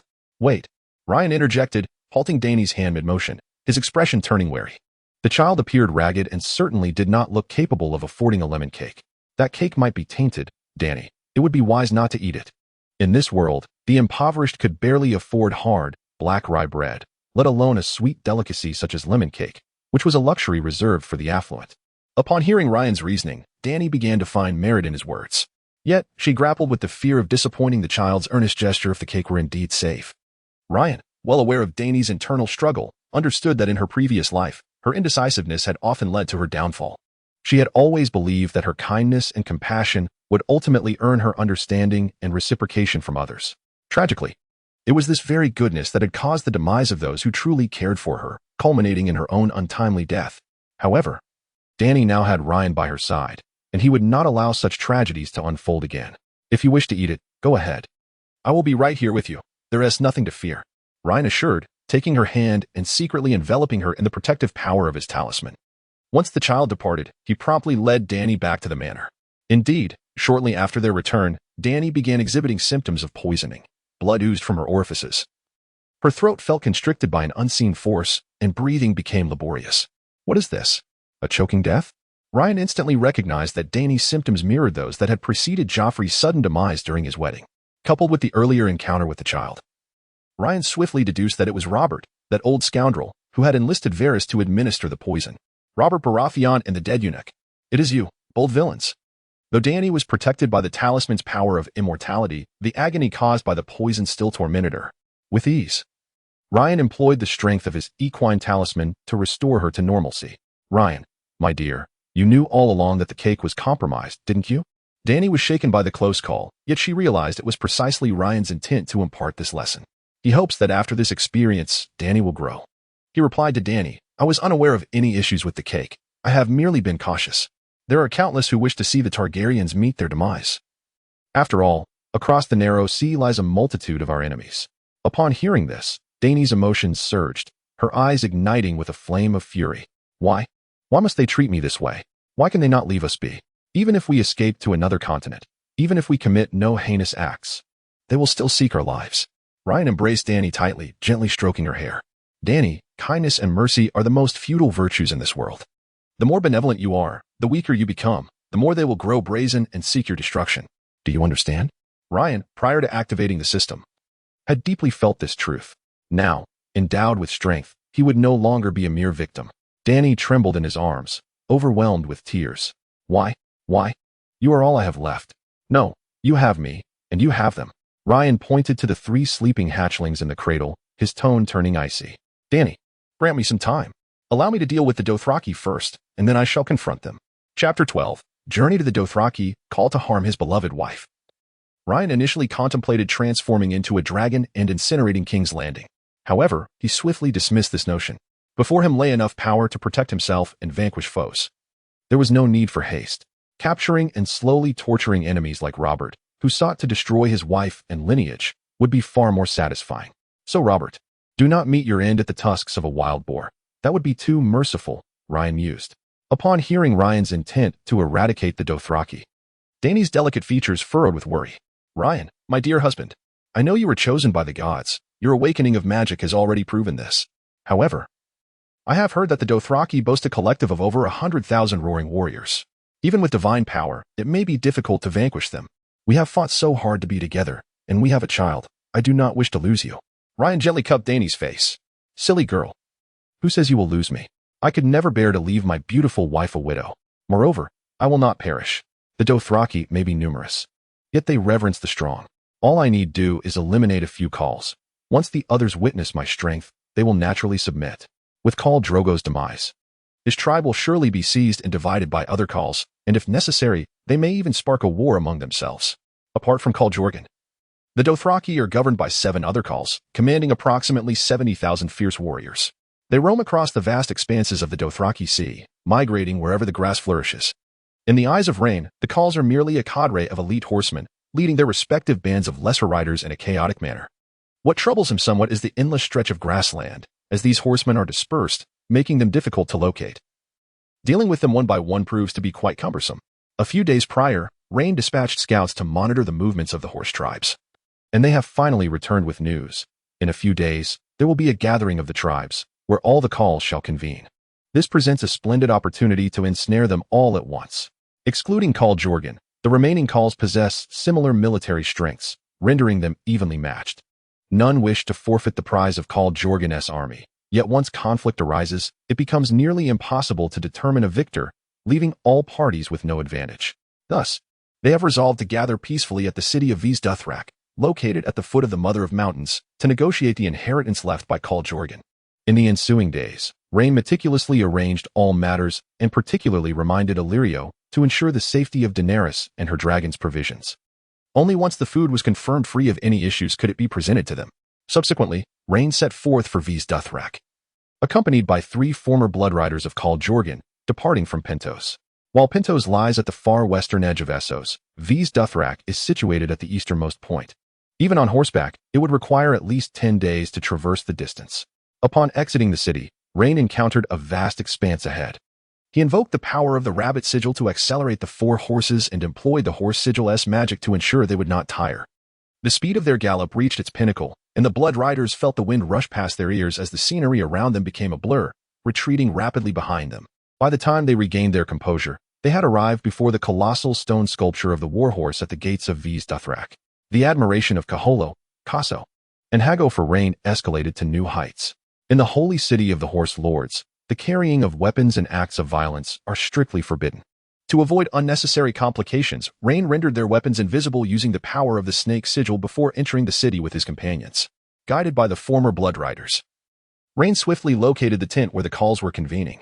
At that moment, they were embroiled in a heated argument, vying for a greater share of warriors, nearly coming to blows within the tent. Upon entering, Rhaen was met with the curious gazes of the Khals, who regarded him as an oddity. Who is this foreigner? And who permitted his entry? One of the Khals inquired. Rhaen strode confidently to the center of the tent, took a seat upon a stool, and responded in the familiar Dothraki tongue. I have defeated Khal Jorgen. His army rightfully belongs to me. Thus, what you are currently dividing could be described as my army. Pray tell, why should I not enter? Upon hearing this, the cows erupted in disdainful laughter. You are the man who employed sorcery to orchestrate the downfall of Caetragon? It is a disgrace to the Dothraki that he fell to you. They had previously heard whispers that a young man had effortlessly slain him using magic. However, none of these cows had ever witnessed such sorcery in their lives, and naturally, they could not bring themselves to believe it. They were far more inclined to think that Caetragon, in a moment of arrogance, had been ensnared by some form of dark enchantment, ultimately leading to his demise. To this, Ryan offered no comment, for he was disinclined to elucidate. How he perished was of little consequence. What mattered was that you now sought to claim the spoils that rightfully belonged to me. Therefore, you all must perish. Alas, much of the narrative remained shrouded in ambiguity, demanding that one both watch the tale unfold and seek out supplementary information. Chapter 13. Transforming into a Dragon, Dragonfire. Upon hearing Ryan declare his intent to strike and eliminate them all, the gathered cows and their blood-bound warriors erupted once more in laughter. Do not presume that, having fortuitously vanquished Caetragon, you are invincible, let alone that he fell due to your treacherous ambush. We are well aware of your capacity for sorcery, but casting spells requires both medium and ritual. Do you think you will be afforded such an opportunity? Even without considering the bloodbound warriors, we number 7. What do you intend to use against us? Ryan placed his hand upon the boastful cows, channeling the power of the dragon's sigil into his body, responding with a smile. Against you mere horsemen, I alone am more than sufficient. In the next instant, the cows became crimson, steam rising from him, emitting a wretched scream. Within mere breaths, the Dragonfire ravaged his innards and evaporated the moisture from his flesh. The very cows who had just mocked Ryan was reduced to a charred husk before the eyes of the other 6 cows. Witnessing this, the cows and their bloodbound warriors surged out of the tent, rushing to retrieve their weapons left outside the city. Although the holy city had strict regulations against bearing arms, now that lives had been lost, it would be foolish to adhere to such rules. Ryan did not pursue them, for they were all destined to die. The more witnesses there were, the easier it would be to subdue the Dothraki. Once the cows retrieved their weapons, they swiftly returned, bringing with them a considerable number of reinforcements. Ryan, Hago, Kaso, and Kaholo were soon overwhelmed by their numbers. The unusual behavior of the cows quickly attracted a throng of onlookers, including the aged matriarch of the Dashkalan temple, who spoke up. The holy city forbids the bearing of arms and bloodshed. Why do you and your fellow cows defy this decree? The cows, having witnessed Ryan's formidable prowess, dared not approach too closely, instead brandishing their curved blades from a distance. Within the sacred city, where slaughter was forbidden, this malevolent sorcerer had just employed his dark arts to slay Cows Balba in his tent. We, in our quest to safeguard the sanctity of the city, found ourselves compelled to breach the established rules. Upon hearing this, Ryan could not suppress a chuckle. I am not a Dothraki. Surely my actions do not constitute a breach of protocol. The Khals Jakaton, who had intended to launch into a lengthy tirade against Ryan, found himself at a loss for words, turning instead to the elderly woman who had just spoken. In Westeros, the women of the Dosh Khaleen were entrusted with the governance of all matters within the city, their words carrying more weight than those of the Khals. This outsider had brutally slain the esteemed Dothraki leader and yet displayed an audacity that was unparalleled. Khals, I, representing the Dosh Khaleen, command you to swiftly sever his head, to honor the spirit of Balba. Hago and his companions, having already witnessed Ryan's almost miraculous abilities, were well aware that the fate of the Khals was sealed. They turned to persuade those around them. This is His Majesty Ryan Targaryen, the chosen of the gods. Yield to him, and he shall accept the fealty of all. The Khals, through Hago and his companions, gradually absorbed titles such as Son of the Gods and Father of Dragons, Ruler of the Seven Kingdoms. Fearful of Ryan's magic, none were eager to be the first to act. They remained mounted, pacing nervously in place. Yet Ryan, growing impatient, called out, Will you come one by one? Or shall you all advance together? The Khals, incensed, felt their beards bristle with indignation. They were the greatest warriors among the Dothraki. Yet here, in the sacred city, beneath the Mother-S mountain, they found themselves trembling before a single man, too intimidated to advance. Their current behavior hardly befitted the title of Khals. Should they fail to act, they risked losing the respect of the Dothraki altogether. Together, let us slay him. The 6 Khals spurred their horses forward, charging at Ryan with ferocity. The moment had come to intimidate the Dothraki and ensure their unwavering submission in this decisive battle. Without hesitation, Ryan invoked the monkey spell, transforming himself into a dragon of immense proportions. In the blink of an eye, he became a colossal dragon, exceeding 60 meters in length, appearing before the astonished crowd, eliciting gasps of disbelief. By the gods of horses, roar! Ryan's guttural, horse dragon roar struck terror into the hearts of the Khals, causing their steeds to collapse beneath them, frothing at the mouth, convulsing in death. In this world, dragons wield great power, but that was all. Ryan understood that the roar he emitted upon transformation bore no true draconic majesty. The horses had simply succumbed to fear, a primal terror ingrained within lower beings when confronted by those of higher stature. Surveying the surroundings, within his line of sight, all but the Khals had succumbed to the ground, kneeling in submission. Whether the Khals genuinely resisted or merely clung to their honor was inconsequential. From the outset, he had no intention of sparing them. With a precise aim, a torrent of Dragonfire ensued, and both Khals and their steeds were reduced to mere ashes. Chapter 14. The Royal Assembly. The Khals were no more, and Lyran had successfully demonstrated his might to the Dothraki. Next, the time had come for the clans to pledge their fealty. Koro, Kaso, and Hago, I command you 3 to gather all Dothraki warriors across the vast grasslands. I grant you 1 month. After this period, I shall return to the sacred city of Vaes Dothrak. By then, I will unify all Dothraki into a singular khalasar, coalescing into a formidable whole. Every Dothraki shall become a warrior beneath my command. With that, Lyran vanished from sight, returning to Pentos in stealth. His thoughts were solely on hastening back to Daenerys and the 3 little dragons, for he remained uncertain whether that eunuch Varys might devise yet another scheme. Meanwhile, in the sacred city, under the guidance of Koro, Kaso, Hago, and the widows of the Dosh Khaleen, horses were being selected as they set forth to inform the various khalasar tribes. In the estate, Daenerys was feeding her 3 little dragons, who were now barely able to breathe fire and cook their own food. In the courtyard, Lyran descended gracefully, and Daenerys, spotting him from within, exclaimed, Lyran, did you not go to the sacred city of Vaes Dothrak? Where are Hago and the others? Why are they not with you? Lyran cradled the young dragon, little Lyran, and tossed a piece of meat to it. I went and returned. The Blood Oath Guards have further tasks. I instructed them to remain in the sacred city for the time being. So soon? What was the outcome? Henceforth, there shall be no more Khals among the Dothraki. They will all serve my purpose. King's Landing, Royal Assembly. After listening to Peter Baelish lament the empty treasury, which was also indebted to the Iron Bank to an extent that could never be repaid, Robert exhibited signs of impatience and turned to Varys beside him. Have those Targaryen bastards perished? How did they meet their end? Were there any last words? I wish to hear it all. Varys, with his hands emerging from his voluminous sleeves, rubbed them incessantly, his eyes flickering nervously, his expression betraying a sense of alarm. Your Majesty, I am contemplating how to convey the news that the little birds have returned. Speak. I am listening. Robert, indulgent and reckless, was wholly incapable of governance. Leaving the 7 kingdoms in disarray under his rule, with King's Landing engulfed in turmoil. During the royal council, the discussions were trivial, yet his sole interest lay in discovering the fate of the Targaryens. Your Majesty, after acquiring the poison from the esteemed bachelor, I hastened to deliver it to Pentos. The little birds witnessed Daenerys consuming the toxic cake with their own eyes. Upon hearing this, Robert leaned forward, his eyes gleaming with excitement. So, Daenerys is dead, is she? What was her demise like? Did your little birds witness it? Did she bleed from her orifices? Foam at the mouth? Did she writhe on the ground like a rabid dog? Or did she lose control of her bodily functions, exuding the foul stench of a rotting carcass? Robert's demeanor was appalling, and Ned could no longer bear to observe it. Robert, is your amusement derived from Varys administering poison indiscriminately and reveling in the struggles of the dying? Is this the conduct befitting a king? Robert ignored Ned, his face still alight with joy as he gazed at Varys, eager for more revelations. Your Majesty, I fear I must disappoint you. The little birds report that Daenerys was seen alive and well in the governor's estate. Robert's expression instantly soured. So, you have spent all this time to inform me of your utter failure? My enemies remain very much alive.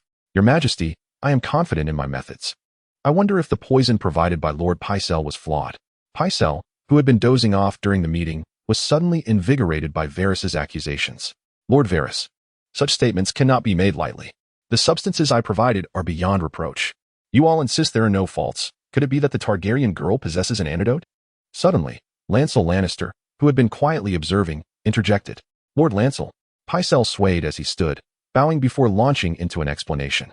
On that day, Lord Varys ultimately procured for me the choke, a remarkably complex and rare poison. To my knowledge, only a handful of alchemists across the entire continent of Essos and the faceless men of the House of Black and White are aware of its formula. And those who know how to concoct an antidote may be even fewer.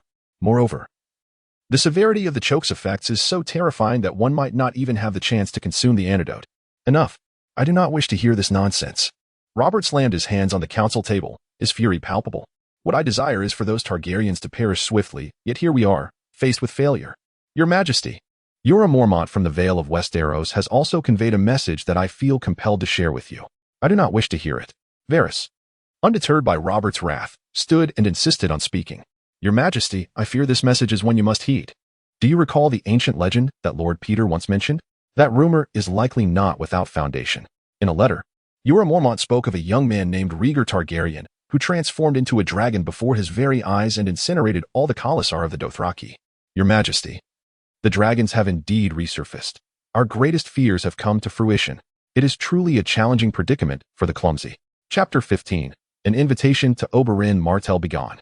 All of you, except for Ned, leave this room. Robert bellowed. Faced with such a grave topic, and compounded by Robert's fury, none dared linger a moment longer. Before long, the meeting chamber was left with only Ned and Robert. Ned, look at the chaos you have wrought. Had you not consistently obstructed me, the Targaryens would have perished long ago. And now, dragons have returned. What do you propose we do? Jorah Mormont is a man of the north, and I am familiar with him. He is extravagant and engages in the trade of slaves, a trader whose words cannot be trusted. Ned was taken aback by Varys's words. But upon reflection, he recognized the numerous inconsistencies within them. Though the dragons had vanished for centuries, many tales had persisted. It is said that among the Targaryen warriors, some possessed the true blood of dragons, capable of commanding them. As for the trader's claim of a human transforming into a dragon, I have never heard such a thing. Robert scoffed derisively, his face a mask of scorn. Ned, listen to your own words. That wretched Targaryen brood has become, in your eyes, noble warriors. What if the letter's assertions hold truth? I would rather execute 1,000 innocents than spare a single Targaryen.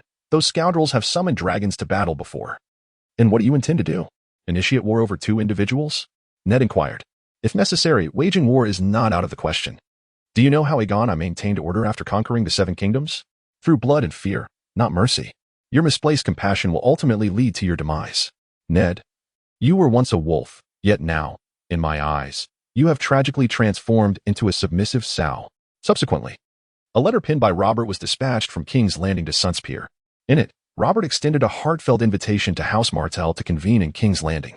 At this time, Prince Doran Martell had suffered a stroke and was confined to a wheelchair, rendering him unable to travel. His brother, Oberyn Martell, bravely volunteered to undertake this diplomatic mission in his stead. On the journey to the capital, Oberyn's lover, the sand snake Ilaria, expressed her disbelief. Oberyn, why must you go to King's Landing? The very sight of those people makes me nauseous. Our ties with House Baratheon have never been strong. especially now that they have allied with the Lannisters. Have you forgotten how your sister met her demise? Oberyn handed the letter to the Sand Snake. It is a memory that has lingered with me, which is why I resolved to journey to King's Landing. In the letter, King Robert expressed that should Martell assist him upon arriving in King's Landing, he would grant me any request within his power thereafter. You are aware that I possess but one wish in this life, to avenge my sister, Elia Martell, and her children. Every time Oberyn uttered these words, Valeria found him particularly captivating. She embraced Oberyn Martell tightly and shared a kiss with him. Days later, Oberyn finally arrived in King's Landing, just in time for the next royal council meeting. This is Oberyn Martell, the brother of Prince Doran of Dorne, who has come at my invitation. Robert explained to the assembly. Oberyn's attire was distinctly Dorne, adorned with the sigil of House Martell, a spear piercing the sun, making his origins immediately evident to the discerning eye. House Martell, I have heard that the relationship between Dorne and the crown has long been fraught.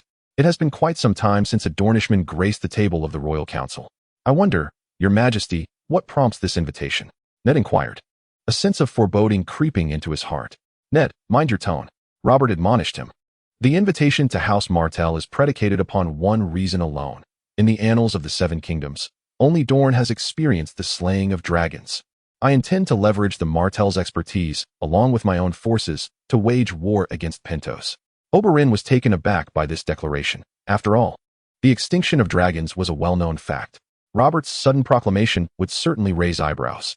However, historical records do indicate that Dorne had indeed succeeded in slaying a dragon during its opposition against Aegon the Conqueror. No wonder the letter mentioned that if I were to assist him, he would acquiesce to any terms. I sense trouble brewing. If dragons truly existed, slaying one would be a far greater challenge than dispatching the mountain. Ned slammed his hand on the table and rose, vociferously challenging Robert. For an uncertain rumor, you would truly instigate war? Dragons have long been extinguished. Better dead than alive. If any remain, I shall personally eradicate them. None shall stand in my way. The Targaryens are doomed. Oberyn, unfazed by Ned's demeanor, remained singularly focused on vengeance. Your Majesty, Dorne indeed possesses knowledge of dragon hunting. I can divulge the weaknesses of dragons and assist you in the hunt. However, upon success, I implore you to grant me the mountain. I wish to avenge my sister personally. Though the mountain is in the service of Tywin Lannister, as king, Robert could certainly procure a minor vassal from Tywin. By my royal decree, I assure you that once we have dealt with those wretched Targaryens, I shall personally deliver the mountain to you, bound and at your disposal. Chapter 16. Robb assembles his forces at the gates. Robb Stark gathered his troops near the capital, while Oberyn Martell and his paramour, Illyria, took residence in King's Landing. In just a few short days, Robb amassed tens of thousands of soldiers, all encamped outside the city, alongside the Blackwater Bay where over 100 warships lay anchored. After all, Pentos was situated across the distant narrow sea. It was inconceivable to expect these soldiers to swim over to slay for him. Everything was in place. Yet they awaited the crucial wind. Robb dispatched a messenger to extract Oberyn Martell from the brothel, informing him that the army was fully assembled and ready to embark towards Pentos. Take me to see the armaments of your army, Oberyn declared. Upon inspection, he shook his head repeatedly, picking up an arrow from the ground and tossing it aside. You intend to combat a dragon with such feeble weaponry? What do you aim to do, Tickle It? Surely, you jest. To bring a dragon down from the sky, one must wield a colossal crossbow. Provided it doesn't incinerate you first. Otherwise, you won't even have the chance to aim at it. Upon hearing this, Robb promptly ordered all the blacksmiths of King's Landing to toil day and night to forge the massive crossbows. With 100 ships, each equipped with 2 crossbows, they required a total of 200. The blacksmiths labored tirelessly for an entire week to complete the task. It was prudent to coat the arrowheads with poison, for even if a dragon was not slain instantly, a mere scratch could prove fatal. Oberyn, the master of toxins, wielded his craft with remarkable finesse. Robb's elaborate preparations, involving 10,000 men and 200 colossal crossbows, were aimed at the elimination of merely 2 individuals, along with a dragon he had never even encountered. His brothers, Renly and Stannis Baratheon, deemed him mad. Once the crossbows were fully equipped, over 10,000 soldiers boarded the ships, setting sail from the Blackwater Bay towards Pentos. If all went according to plan, they would reach the continent of Essos within a day or 2. On board, Oberyn had also heard the previous rumors concerning dragons. When Robb inquired whether he believed humans could transform into dragons, Oberyn vehemently shook his head. No, that is impossible. I am aware that certain noble bloodlines of Valyria can command dragons, but I have never heard of humans transforming into them. That notion is utterly absurd. Robb then asked about the vulnerabilities of dragons, to which Oberyn meticulously elaborated. Dragons are akin to birds, albeit on a grander scale, and they can breathe fire. Their weaknesses lie in their eyes, mouths, necks, and wings. These areas possess the most fragile defenses and are most susceptible to injury. However, as dragons age, their bodies grow larger and gradually become covered in impenetrable scales. Once they reach the size of Balerion the Black Dread, the Mount of Aegon the Conqueror, fully adorned in scales, even the gods would struggle to vanquish them. Upon hearing Oberyn's words, Robert truly grasped the gravity of the situation. No matter the cost, I must eliminate them. Both dragon and man must perish. In Oberyn Martell's view, Robert's reaction seemed somewhat exaggerated. Your Majesty, if I may speak candidly, that was merely theoretical. For a dragon to reach such a formidable size from birth would require at least several decades, if not a century. The Targaryen offspring have only been alive for a mere few years. They could not possibly possess such powerful dragons, or else they would have already returned for vengeance. Moreover, I have heard from others that the rumors of dragons appearing in Essos originated from a traitor's missive. None of you have witnessed this firsthand. To me, the reliability of a traitor's information is quite dubious. At that moment, Varys appeared, confronting Oberyn. My prince, I must correct you. First and foremost, Yora is no longer a traitor. His Majesty has previously issued a pardon for him. Additionally, I have corresponded with him once more to verify the authenticity of his claims. And in his reply, he assured me with his life that his previous statements were truthful. He is indeed aware of the intelligence-gathering prowess of the spider. His little birds are not only scattered across the globe, but the information they relay is also highly credible. Oberyn's expression grew serious as he remained silent for a while. In light of this, we shall have to proceed with caution. I sincerely hope that the dragon is not excessively large. Otherwise, even with 200 ballistae, or even 1,000, we would be powerless against it. The atmosphere had turned somber, prompting Robert to interject. Let us not be so pessimistic. Are we not already en route? At most, we shall reach Pentos within a day. I have already soaked the arrows in the mysterious poison from Ass High. And as long as we can wound it, its demise is inevitable. In Pentos, Illyrio hurried into the estate, seeking out Lane. He had just received a letter from Varys, which stated that Robert was leading an army of 10,000 along with massive crossbows to eradicate the remnants of House Targaryen. Considering the width of the narrow sea, Illyrio knew that the army would arrive at the deep water port of Pentos within a day at most. Meanwhile, Lane was basking in the sun in the back garden with 3 well-fed dragonlings. Your Majesty, I have an urgent matter to discuss. A friend from King's Landing has informed me that Robert is dispatching 10,000 troops to attack Pentos. The estate is no longer safe. You and Queen Daenerys must depart immediately. Lane removed the leaf shielding his face from the sun and gazed calmly at Illyrio. Attack Pentos? Robert seeks to annihilate me and Daenerys. Illyrio, since you have pledged your loyalty to me, do you now dare not speak the truth? I am not the Mad King. You need not fear me. Yes, yes, yes. Illyrio hastily retorted, Your Majesty, Robert has somehow learned of the resurgence of the dragons and has forged 200 colossal weapons, amassing an army of 10,000, vowing to annihilate both the Targaryen dragons and their kin. As battles ensue, lives will inevitably be lost. Should there be any esteemed individuals you wish to save from such a fate, please do inform me in the comments, lest they be turned to ash beyond revival. Chapter 17. An Urgent Conference of Governors. Shielding his eyes anew with leaves, Lion shifted into a more comfortable position before leisurely replying to Illyrio. Robert Baratheon has long harbored a deep-seated hatred for Rhaegar Targaryen, who took his beloved from him. His animosity towards all Targaryens is entirely understandable. He desires my demise and that of Daenerys. If someone were to suddenly emerge aiming to take my wife and children, I would undoubtedly seek to eliminate them as well. If Robert wishes to come, let him come. I harbor no fear of him, and it saves me the trouble of seeking him out. Seeing Lion so relaxed in the face of impending danger, Illyrio became genuinely anxious and implored, Your Majesty, swords are merciless. Once war ignites, there will be no sanctuary left in all of Pentos. I fear for your safety should you remain here. Fear not. When they arrive, I shall simply surrender myself. Lion jested. They would certainly prefer to avoid a conflict with Pentos. Your Majesty, such levity in the face of peril, even one as amiable as Illyrio, can stir ire. Having already submitted to you, how could he ever hand over his king to the enemy? Would that not render him akin to the old Fry of the Bridge? Extorting tolls? Regardless, for your safety, I urge you to consider my prior counsel with utmost seriousness. Indeed, I will contemplate it, Lion responded dismissively. Illyrio hastily withdrew, discerning from Lion's tone that he would not acquiesce to his wishes and vacate Pentos. Thus, he resolved to prepare for the impending conflict. Initially, Pentos was governed by princes. But over the centuries, the authority of these princes was gradually eclipsed by the governors. Presently, the prince serves merely as a symbolic figurehead, while the true power rests firmly in the hands of the governors. Illyrio promptly summoned the other governors of Pentos to convene an emergency council at the governor's assembly. Upon hearing Illyrio's account, the gathered governors fell into deep contemplation, the silence stretching for a considerable time. Governor Illyrio, based on your description, the king of Westeros, Robert Baratheon, is now approaching Pentos with 10,000 men and 100 warships, all because of those Targaryens? Inquired a white-haired matron, the eldest and most authoritative voice in the assembly. It seems I recall that it was you, Governor Illyrio, who took in the remnants of the Targaryens, is it not? Mind your language.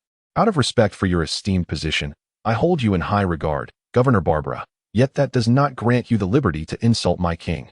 Upon hearing her refer to his sovereign as a remnant, Illyrio's tone intensified, his expression turning frigid.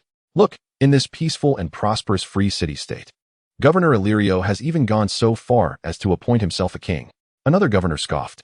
He simply could not comprehend how Illyrio, a governor of high standing, wielding immense wealth and power, even surpassing that of a prince, would choose to acknowledge a thief as his father, thereby attracting a multitude of enemies. Esteemed governors, I convened this urgent meeting to address the impending crisis facing Pentos, not for you to mock me, Illyrio declared with righteous indignation. Illyrio is correct, at this juncture. Our foremost concern must be how to avert war between Pentos and Bravos. Other matters can be deliberated later. Barbara calmly assessed the situation. The governor who had initially mocked Illyrio fixed him with a malevolent gaze. Since you organized this meeting, dear Illyrio, I trust you have a plan. Why not share it with us all? Illyrio resolutely articulated 4 words. By violence, combat violence. Several governors immediately erupted in outrage upon hearing this. Is this your ridiculous plan? I knew you would protect those Targaryens. Illyrio, are you aware of our military strength? Governor Barbara, please enlighten him. Barbara gestured for silence before continuing. As all governors are aware, over the past several centuries, Pentos and Bravos have been embroiled in numerous conflicts, most of which resulted in Pentos' defeat. Subsequently, to maintain peace, the two cities signed a ceasefire treaty, with Pentos, as the weaker party, compelled to make concessions, most of which were unfavorable to us. The most significant limitation is Pentos' military strength, despite being one of the 9 great free trade cities. Its military might may not even compare to a small Khalasar of the Dothraki. Pentos is exceedingly vulnerable, reliant on foreign alliances, which is why we have always maintained cordial relations with the Dothraki. Wait, currently, Pentos and the Dothraki are not on good terms. A governor interrupted Barbara's discourse. Governor Barbara, in her advanced years, seems to have forgotten that not long ago, the leader of the largest Khalasar, Khal Drogo, perished at Illyrio's estate. Illyrio retorted. His Majesty and Khal Drogo engaged in a fair duel. Initially, there was no intent to take his life. However, Drogo, in his folly, attempted a covert ambush against His Majesty. Such a fate was wholly deserved. A brief interlude. A comment inquires whether the dragon refers to our great Chinese dragon, and why the dragons in the narrative are depicted as bipedal creatures. What I wish to convey is that, undoubtedly, the divine dragon from the great land of China will make its appearance in the book. As we all know, Game of Thrones is a realm steeped in cold steel weaponry and low magic. The majestic dragon from my homeland will undoubtedly emerge there and, in a matter of moments, could overturn the entire continent of Westeros.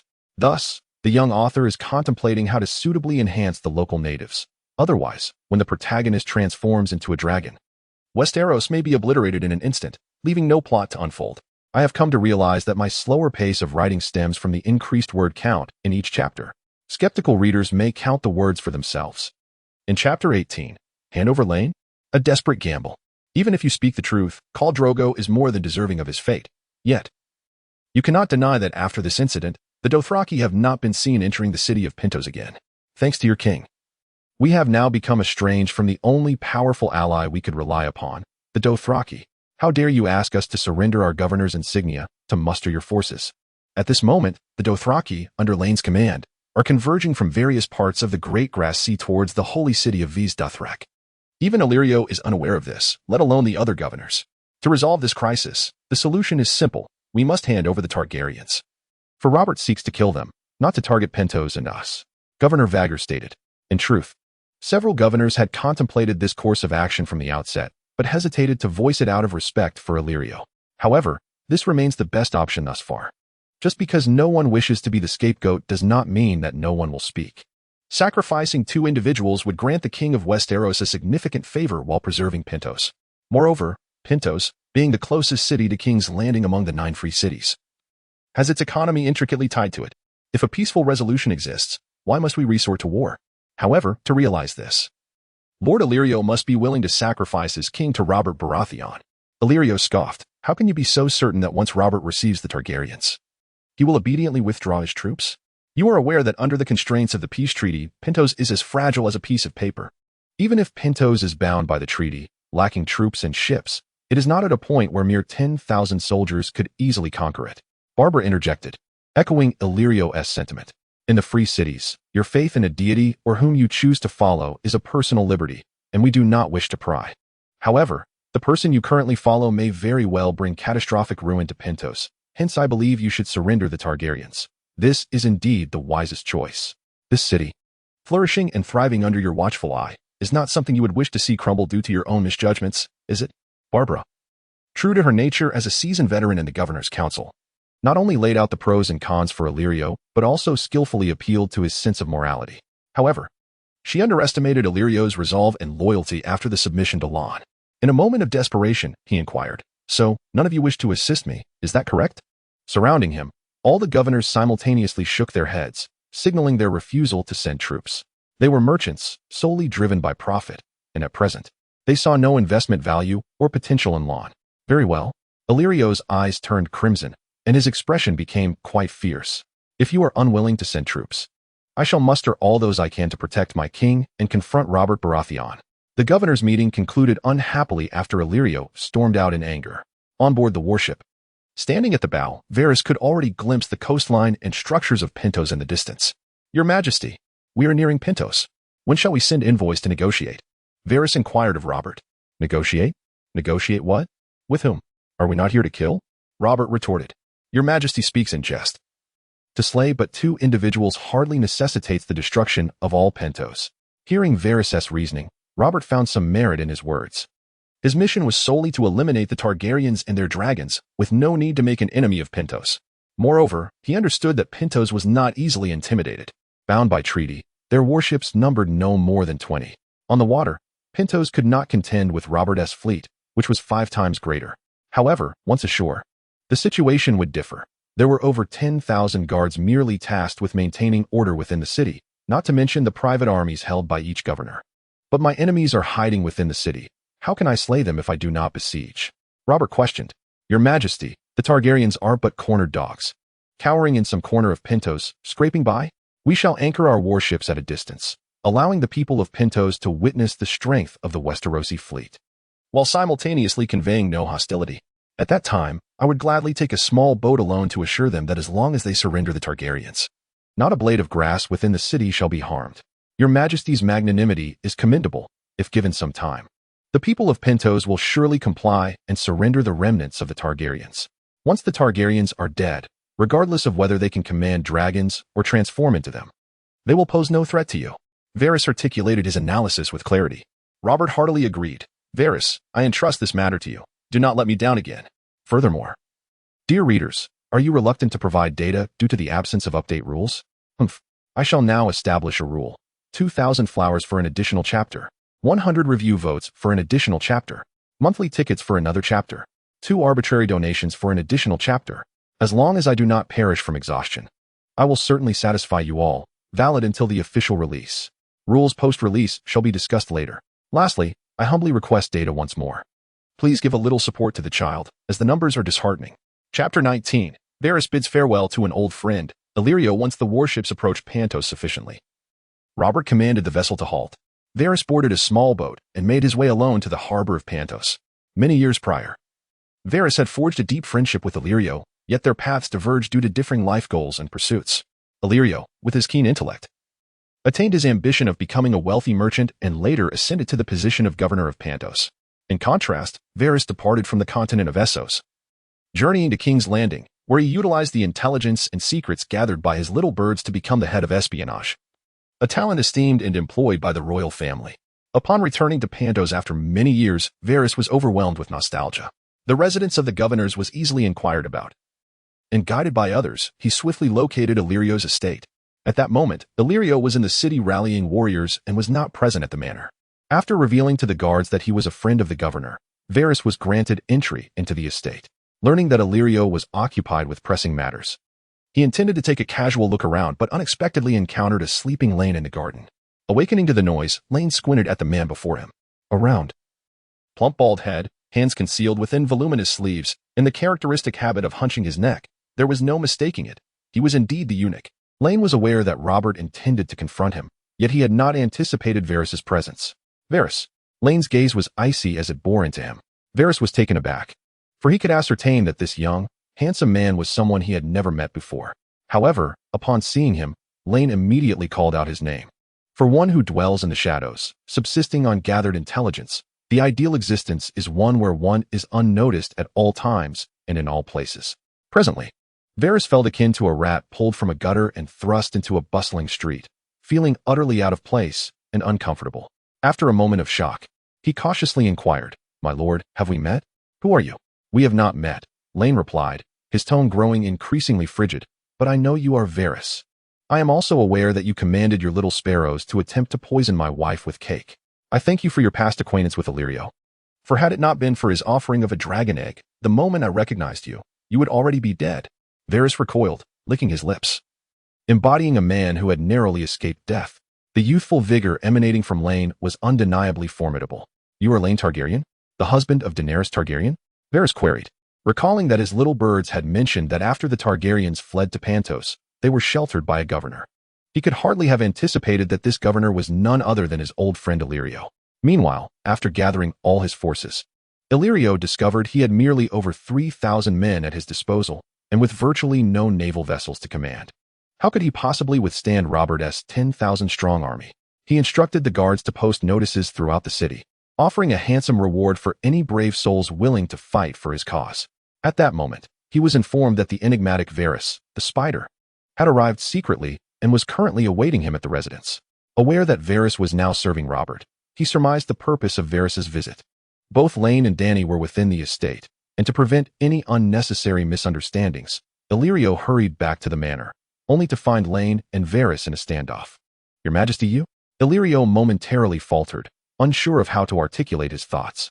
"We've already exchanged introductions. You may converse with him at your leisure," Lane said, turning to carry the cradle of the dragonlings into the house. The young dragons, fond of warmth, had been sleeping soundly under the sun, but as Lane moved the cradle, they stirred and began to squawk loudly. Varys had never heard a creature make such a sound, and once Lane departed, he curiously inquired of Illyrio what it was. "Dragons," Illyrio replied, his expression inscrutable. Varys found it peculiar. Despite not having seen Illyrio for many years, this reunion lacked the excitement typically associated with long-lost friends. "Shall we take a stroll by the sea?" he suggested. "Not at all, Varys," Illyrio firmly declined. "We have been friends for many years. There is no need for us to speak in veiled terms. To speak plainly, I am aware of the reason for your visit, and I want to make it clear that I will never surrender His Majesty to Robert Baratheon." "Are you opposing Robert?" "Opposing all of Westeros." Varys was taken aback, sensing a stark contrast between the Illyrio he once knew, calculating and adept at self-preservation, and the man before him now, who seemed a stranger. "Do not mistake me. Even if Robert commanded the armies of all 7 kingdoms, I would fight to the death," Illyrio declared, the small braids in his beard fluttering in the wind. A hint of weariness in his demeanor, yet his gaze unwavering. "You have truly changed, my old friend. I always thought your ambition was to become the wealthiest man in Pentos, yet now you exhibit a courage I have never witnessed before. Clearly, I was mistaken." Varys' words served as a recognition of Illyrio's transformation. "People change, Varys." Illyrio's eyes drifted toward the horizon, as if speaking to himself. "I once believed that my life would consist solely of being a governor, living comfortably. Until one day, His Majesty revealed his true power, utterly captivating me. It was then that I understood how fortunate it is to find one's belief in life." Retracting his gaze, Illyrio regarded him. "And you, Varys? Having spent many years in King's Landing, how does it feel to toy with power? Have you managed to discover your own faith amidst it all?" Varys, upon hearing this, let out a bitter laugh, pausing for a moment before slowly responding, "Power. I have indeed tasted its essence, and it is exhilarating. However, power resembles a double-edged sword. While you manipulate it, You may simultaneously find yourself at its mercy. As for faith, my lifelong endeavor has been to bring peace to the realm. I wonder if that qualifies? Observing the expression upon Varys' face, Illyrio surmised that his years in King's Landing had not been without hardship. He understood that the adage of serving the king as one would serve a tiger was not lost on a merchant like him. Nevertheless, power is akin to an addictive poison. Once sampled, few are willing to part from it easily. Illyrio recognized that Varys would not readily alter his current stance. Addressing matters forthrightly. Since we each serve our own masters, there is little more to discuss. Let us rely on our own merits. You may temporarily reside in my estate as a guest, but you must inform Robert that anyone desiring the Targaryens must first tread over my corpse. Though his old friend spoke thus, Varys was unwilling to return empty-handed. After all, Robert's volatile temperament could ignite a siege in a fit of rage if he were to remain unappeased. Guided by a servant, he sought out Lady Lyanna's chambers. "My lady, may we converse?" Lyanna was aware that he must have encountered a closed door with Illyrio, thus altering his target to her. "My lady, before my departure, Robert expressed that if he could not bring you back, he would lay waste to Pentos." Varys appealed to Lyanna's compassion. "I have heard that you are a kind and benevolent person. Surely you do not wish for countless innocents in the city to perish because of you? No need to say more. I shall accompany you." Lyanna interrupted Varys. Since Robert was so eager for destruction, she would oblige him. By the time Illyrio learned that Lyanna had left the estate with Varys, he hastily dispatched soldiers to pursue them, yet they had already boarded a small vessel. Drawing closer to the warship, Varys, unable to bring Dany and her children along, had no choice. Should Illyrio discover his clandestine undermining, he would lose even the chance to take Lyanna with him. Thus he hurriedly departed, hoping to temporarily quell Robert's fury. Robert waited aboard the warship for what felt like an eternity, only to see Varys return with but one individual particularly. The young man did not exhibit the physical traits of a Targaryen. He erupted in rage. "Varys, who is he? Do not tell me this dark-haired fellow is a Targaryen." Varys bowed before the king. "Your Majesty, this man is Lyanna Targaryen, the husband of Daenerys." The individual mentioned in Jorah Mormont's letter was indeed him. Although Varys had heard time and again of Lyanna's purported extraordinary abilities, he perceived no remarkable qualities in him. He believed Jorah must have been fabricating tales in a plea for mercy in previous correspondences. Rob's eyes glinted with malevolence as he fixed his gaze upon the young and handsome man before him, though the man appeared outwardly calm and unperturbed in his eyes. It was merely a facade of stoic composure. "Varys, you incompetent fool, I ordered you to bring back a Targaryen. Yet you return with nothing more than a faceless dandy bearing a noble name. The contents of Jorah's letter were surely concocted by you both," he demanded. "Did you hear the rumors of dragons from Jorah Mormont?" asked Lon, who had not seen Jorah in the Holy City. "Look, he even recognizes Jorah. Varys, you have some audacity." Rob's eyes bulged as if they might pop from their sockets. "Not only have you conspired with your little sparrow to weave lies, but you also dared to collude with that Targaryen harlot to deceive me, you traitor." At that moment, Lon, who had been directly across from Rob, suddenly appeared beside him as if by magic. Both Oberyn, the Red Viper, and Varys were taken aback. This was indeed peculiar. Such a skill seemed to transcend mere sorcery. Leaning close to Rob's ear, Lon whispered, "Rob Baratheon, they did not deceive you. All of this is true. You cannot possibly believe that I alone boarded your ship merely to walk to my demise." Rob stood frozen, his expression exaggerated, utterly astonished. Chapter 21. The transformation into a dragon. "Someone. Quickly, kill him." The first thought that crossed Rob's mind upon regaining his senses was to eliminate Lon. The soldiers aboard the ship, hearing the king's cry for help, rushed forward, encircling Lon. Yet, with Rob so close by, they hesitated, fearing they might harm their sovereign. Lon stood within arm's reach, and Rob trembled with fear, his entire body shaking violently. His teeth clenched in frustration and helplessness. "If you dare to move against me, my soldiers will surely flay you alive, no matter how formidable you are. Can you withstand my 10,000 men?" Observing Lon's stillness after his outburst, a glimmer of triumph flickered across Rob's face. Seizing the moment, he hastily retreated behind the soldiers. "You fools, why are you dawdling? Go on, slay him."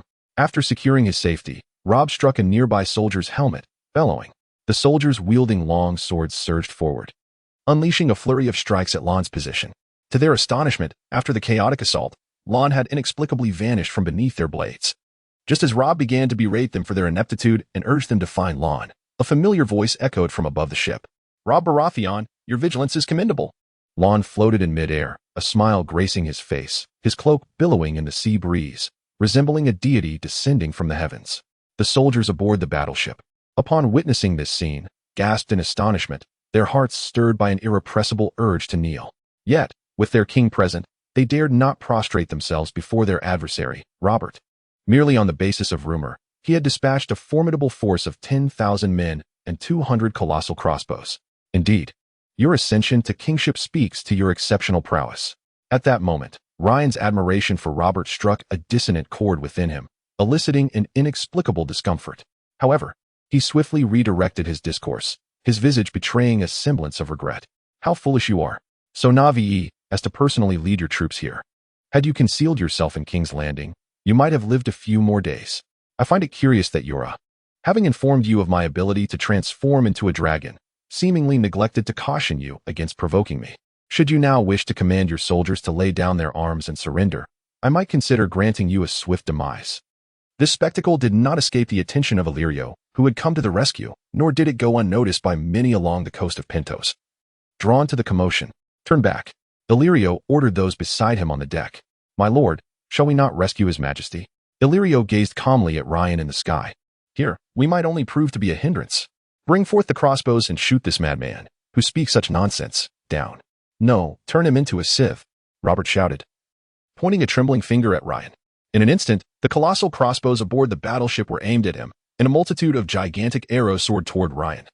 Slicing through the air with a deafening roar, a fierce battle was now inevitable. Why must you seek your own demise, Robert, while dragging others into your folly? Ryan sighed softly, and in the next moment, he transformed into a dragon. With a resounding roar, the dragon unleashed its fiery breath, incinerating the arrows that had yet to fully approach him, causing them to explode in a conflagration. How could this be possible? The power of the dragon's flame. Why is it so immense? Oberyn exclaimed in astonishment, disbelief etched upon his face. The arrowheads, forged from high-quality steel, should not be so easily consumed by Dragonfire. This dragon before them was far mightier than any recorded in history. Little did he know that infused with the explosive power of dragon runes, Ryan's flames now far exceeded the strength of ordinary Dragonfire. Along the coast of Pentos, the tumultuous commotion on the sea had drawn a throng of onlookers, with governors hastily arriving upon hearing of the dragon's sudden appearance. Do not cease. Continue firing. Though Robert trembled in fear, his mind remained clear. He suddenly recalled that the arrowheads were coated with the slow-acting poison of Ashar. Contact meant certain death. He believed that as long as they kept shooting, an opportunity to strike would arise. Yet, in Ryan's eyes, Robert's actions were nothing more than a moth drawn to the flame. No longer hesitating, the dragon began to unleash fire upon the battleship. The rabbit rune accelerated. The dragon rune amplified the ferocity of the flames. The incantation of the dragon talisman ensured an uninterrupted barrage of firepower. On the shores of Pentos, witnessed by countless individuals, a single breath of the dragon's flame obliterated all of Rob's warships within mere moments. The terrifying heat of the dragon's fire was so intense that even the fish in the nearby waters could not escape its wrath. At that moment, whether on the Pentos coast or among the merchant vessels nearby, all who beheld this spectacle prostrated themselves in reverent awe. May the true dragon bestow their blessings. I noticed a charming reader inquired about the identity of the children mentioned in the author's profile. To respond, surely, dear reader, they are the offspring of the mother of dragons and the protagonist. The King of Horses and Daenerys had indeed met during a moment of intimacy. I do wonder if you have truly read the book. Later, when he arrived with a bride price to seek the hand of the female lead, he met his demise at the hands of the protagonist. Do you truly perceive the King of Horses to be so formidable that a mere glance could beget a child? Chapter 22. I have returned. After vanquishing Rob, Lane dispelled his dragon form and turned to return to Pentos. Upon glancing back, he beheld thousands kneeling on the shore, worshipping him. Despite a slight headache, the sheer exhilaration of being venerated by countless souls, akin to a pilgrimage, was indeed delightful. Is this the essence of power? Rob, I now comprehend why you relentlessly pursued the annihilation of the Targaryens. With his identity now revealed, Lane ceased to conceal himself and, under the watchful gaze of many, soared back to his manor. The governors kneeling on the ground were left utterly astounded, a sense of impending doom settling in their hearts. Particularly Vargal, who suddenly seemed to recall something, his complexion draining of color, sensing calamity approaching. In despair, he turned to Illyrio beside him, asking, Illyrio, was that truly the son of the dragon just now? Is he, as you referred to him, his majesty? Illyrio rose, pride radiating from him as he regarded Vargal. I have long told you, his majesty is a chosen one of the gods. You have just witnessed how Rob's army was instantaneously reduced to ashes before him. Such a miracle. Who but the divinely appointed could achieve this? Upon hearing this, Vargal collapsed to the ground, a visage of despair. Just prior, in the governor's council, it was he who proposed surrendering the son of the dragon in exchange for peace in Pentos. Now, in retrospect, his decision seemed utterly foolish.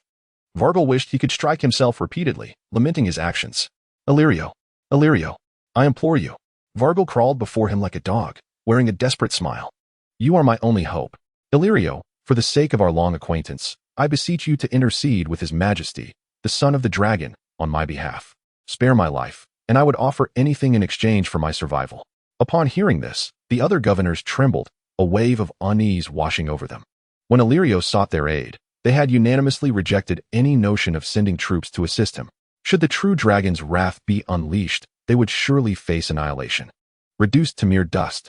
On the Pentos coast, after the miraculous event was witnessed by the people, a dramatically poignant scene unfolded. A multitude of governors knelt before Illyrio, some bowing their heads in supplication, others weeping uncontrollably, while a few struck their own faces with fervent desperation. Notably, the elderly Barbara, frail and unsteady on her feet, was fervently knocking her head against the ground, the thuds echoing as if she might perish there if Illyrio did not relent.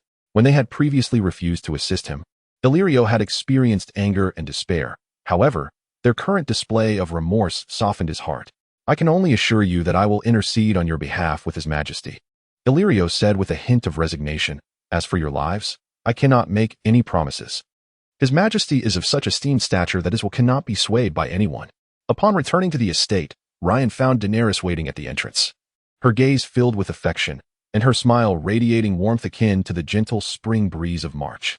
Welcome back, Daenerys chirped joyfully, approaching him like a swallow, deftly smoothing down the tousled hair that the sea breeze had disarranged. Daenerys, Ryan thought, his mind racing to find a way to explain the earlier scene. Given that Illyrio's estate was by the sea, it was impossible for Daenerys not to have witnessed the battle.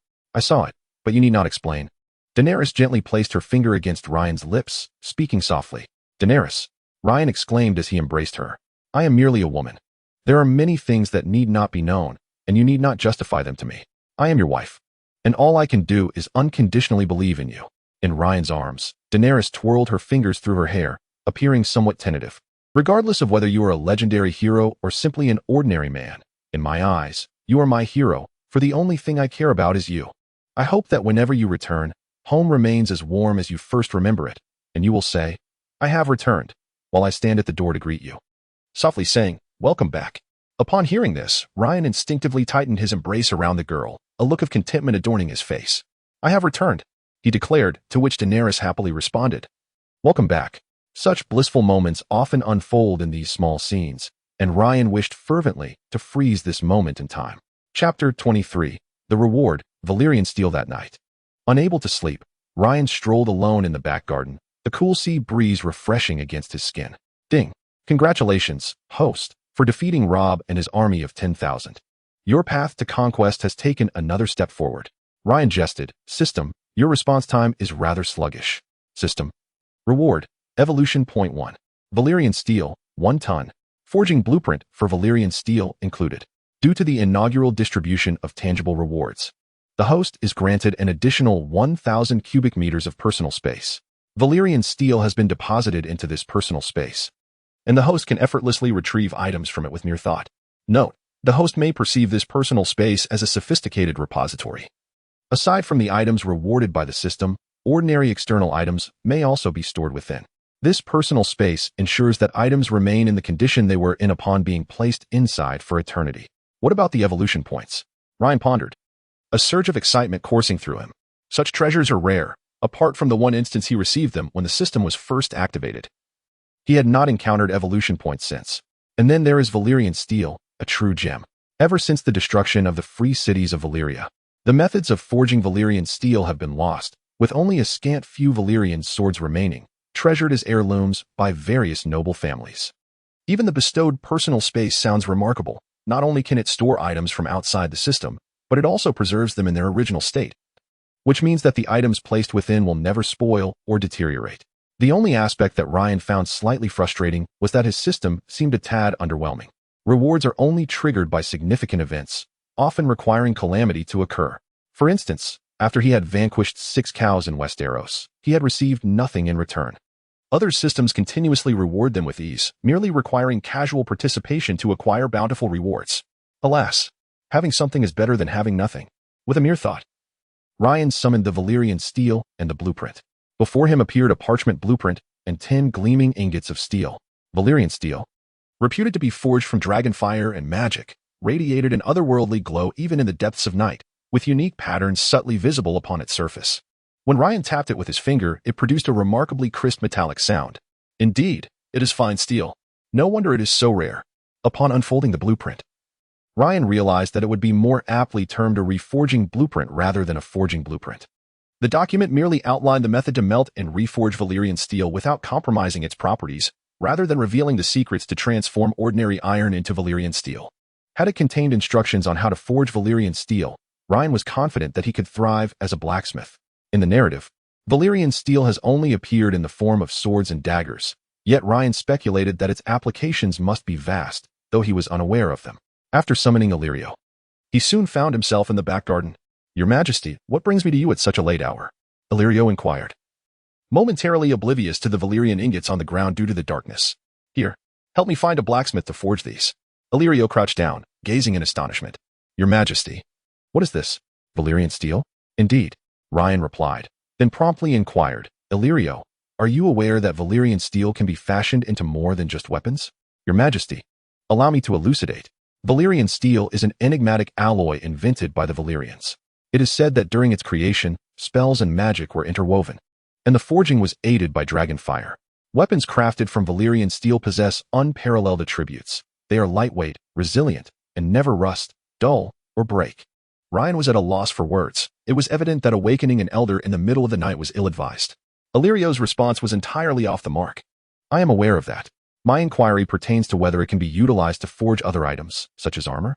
"Certainly, Your Majesty," Illyrio exclaimed. "Armor, spears, daggers, swords, arrowheads, anything that ordinary steel can create, Valyrian steel can replicate. Moreover, it can bestow exceptional qualities upon them. I intend to use this steel to forge 3 sets of armor first, and then craft a selection of swords and daggers," Ryan contemplated. "After fashioning 3 sets of armor from a ton of Valyrian steel, there should remain a considerable amount for weaponry. Your Majesty, forgive my candor, but utilizing Valyrian steel for armor is truly wasteful. Since the cataclysm of Valyria, the techniques for its refinement have been lost. Thus, every piece of Valyrian steel extant is a priceless treasure. Only by crafting weapons can its capabilities be maximized." Chapter 24. Utilizing Evolution Points. Enhancing the Tiger, Not to Worry. "There appears to be plenty," Ryan remarked, nudging the Valyrian steel with his foot. With Ryan's insistence, Illyrio refrained from voicing his original opinion further. "Ah, by the way, Your Majesty, there is something I must convey," Illyrio seemed to recall suddenly. "Even the process of reforging Valyrian steel is known to very few, to my knowledge. Across the entire continent of Essos, only a handful of individuals are familiar with the methods of reforging it. Locating them may require some time. I possess the method of reforging. Simply find a skilled blacksmith." Ryan handed Illyrio a parchment bearing the design. Once Illyrio had taken his leave, Ryan remembered that he had yet to utilize the evolution points rewarded by the system. Even a single enhancement of the spell's power could yield a substantial improvement. Ryan had experienced this firsthand during the last enhancement of the monkey spell.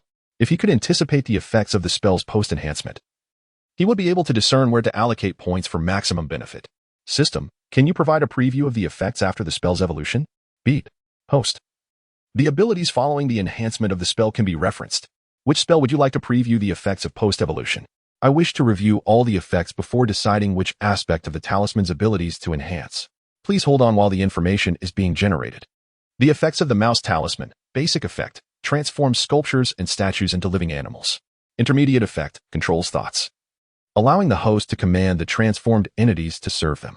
The effects of the ox talisman. Basic effect, immeasurable strength. Intermediate effect, power to move mountains and rivers.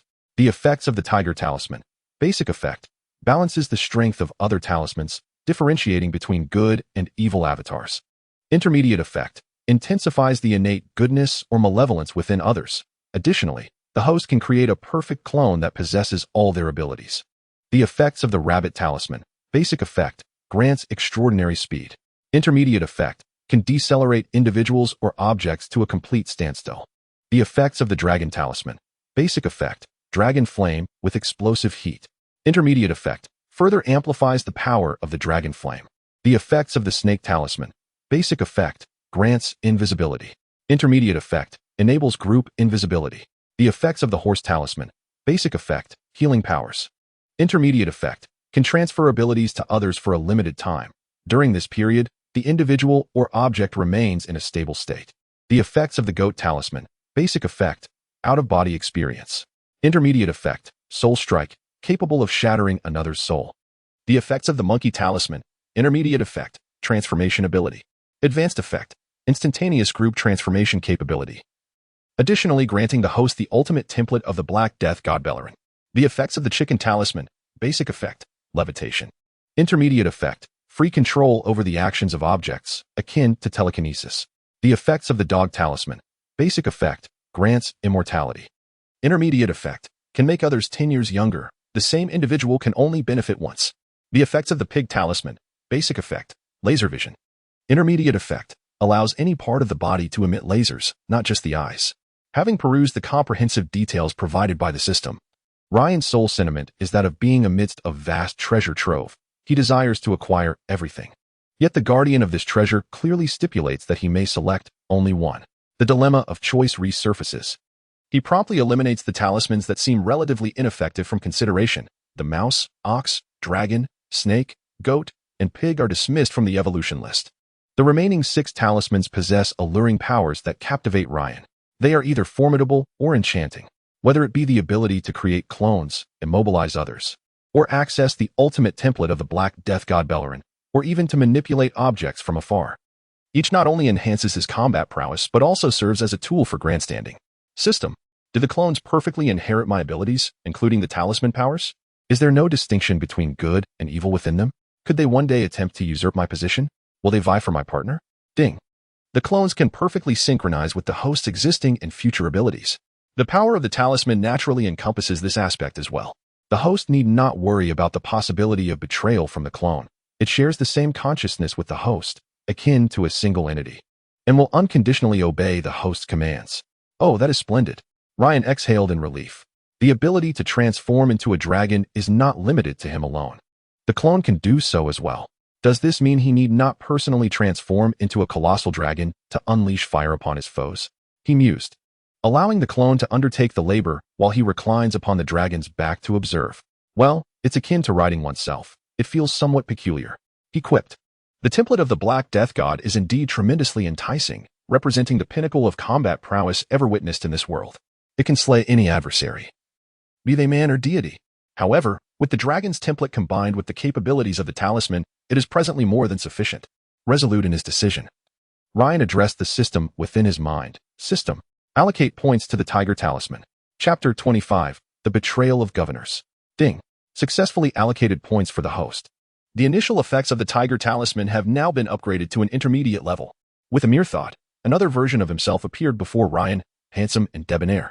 He approached and meticulously examined this doppelganger from all angles. Supporting his chin with his hand, Ryan tilted his head and murmured softly, I hadn't noticed before. But am I truly this dashing? With another thought, the clone vanished from sight. How convenient. It can be summoned at will and dismissed when not needed.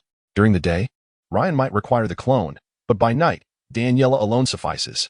Retracing his steps back to his chamber, Ryan stealthily slid into bed, where Dany nestled into his embrace, murmuring in her sleep. The following day, while Ryan was feeding the young dragons, Illyrio approached him, stating that he had found a suitable blacksmith in the city. However, to forge the armor, the blacksmith would need to tailor it according to the height and measurements of the wearer. Illyrio inquired about the intended owners of the 3 sets of armor so he could have the dimensions taken promptly for the blacksmiths to begin their work. 1 set for Daniela, 1 for our future child, and the last one shall be tailored to your measurements. Your Majesty, why should the final set of armor be made to fit my physique? Is it not intended for your own use? Illyrio asked, perplexed. Not at all. Such items are rare and extraordinary, yet utterly useless to me, Ryan replied. With the power of the talisman, he has achieved an undying state. Thus, this armor holds no value for him. Just as Illyrio was about to take his leave, Ryan called him back. I have heard from the attendants that you previously plastered notices throughout the city, expending considerable wealth to recruit warriors willing to fight for you. Illyrio's expression shifted slightly as he cautiously responded, Your Majesty, this is indeed true. You have done exceptionally well, Illyrio. You are the first to accomplish such a feat for me, Ryan praised.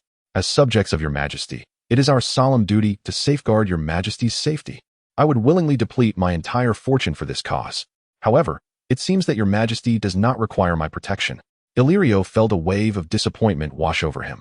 Despite his relentless efforts, he had ultimately rendered no assistance. Whether or not I was of help is inconsequential. Your actions have unequivocally demonstrated your loyalty to me. Ryan's tone suddenly grew cold, and the smile on his face transformed into something more profound. Yet, I seem to recall that the governors of Pentos command considerable military forces. Do they not?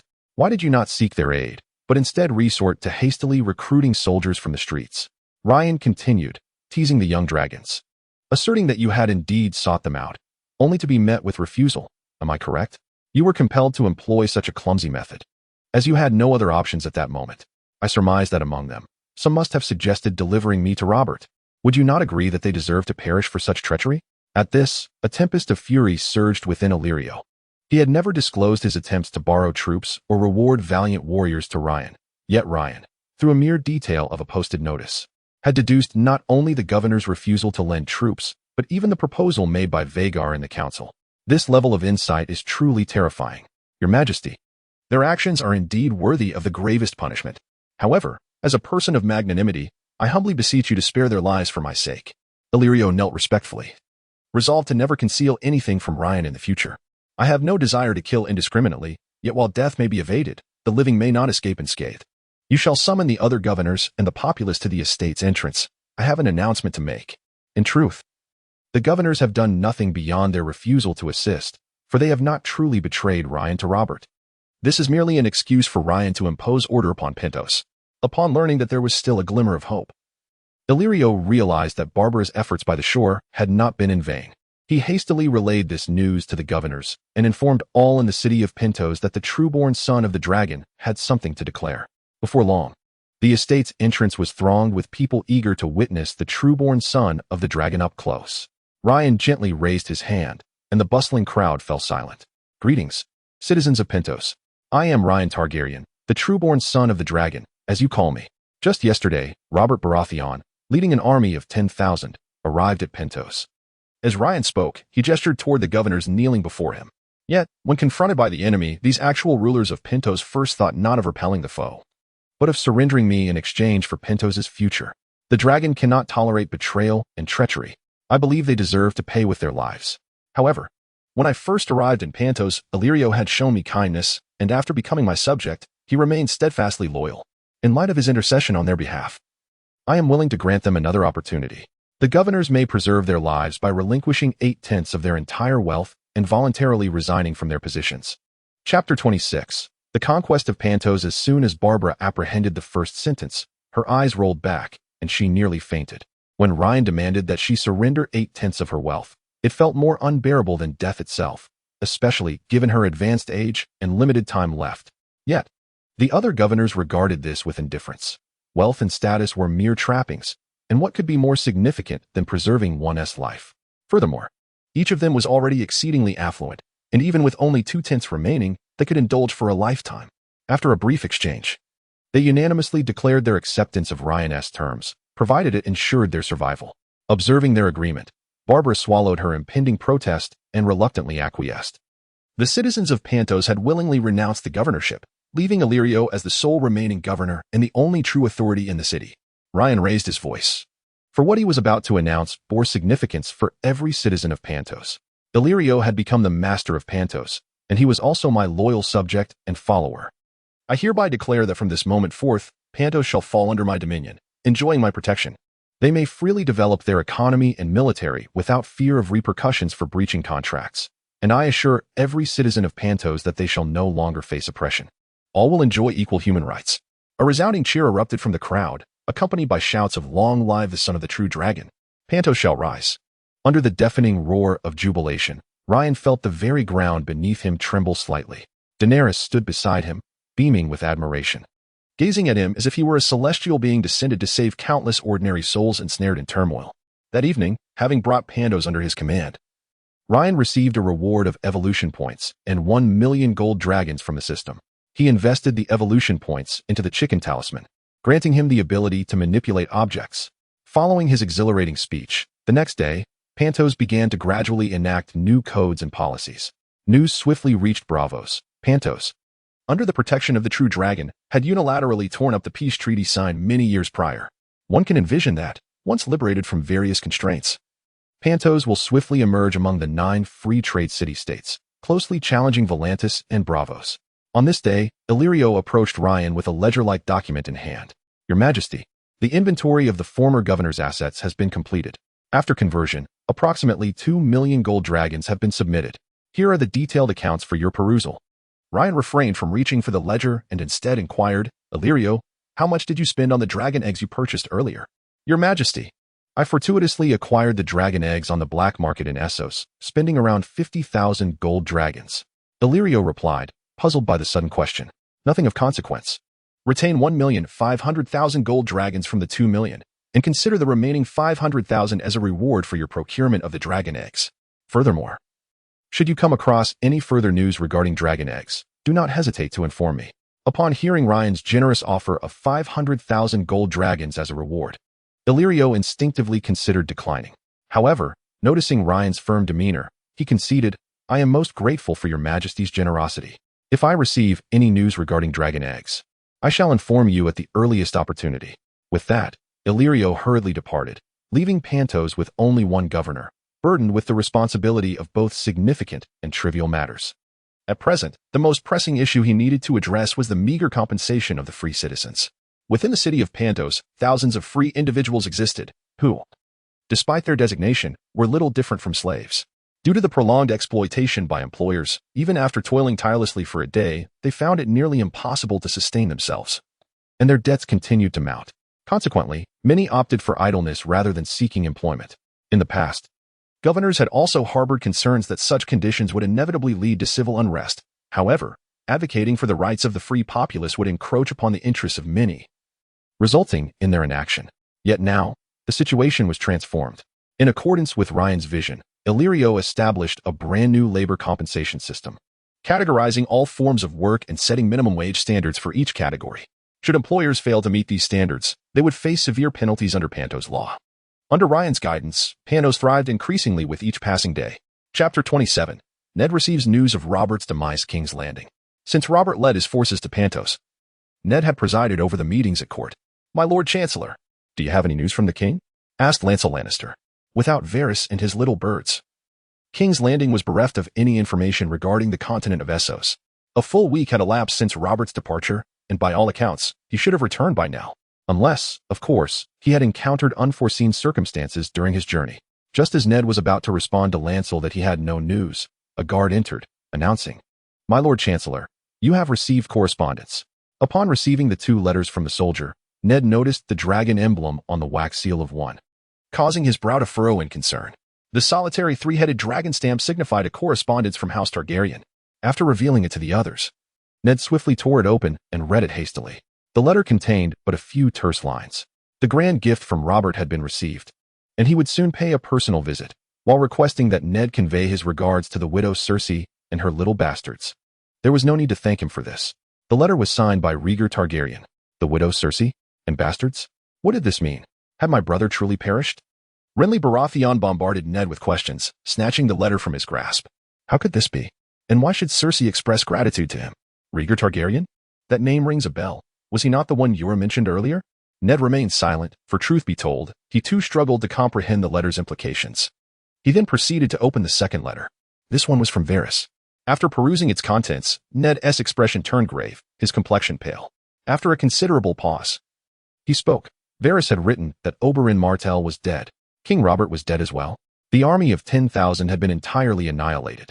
Had he not been clever, he too would have met his end. He had witnessed the fleet of Robert consumed in Dragonfire, instantly reduced to ashes. As Ned read the letter aloud, deep in thought, Renly Baratheon could no longer contain himself.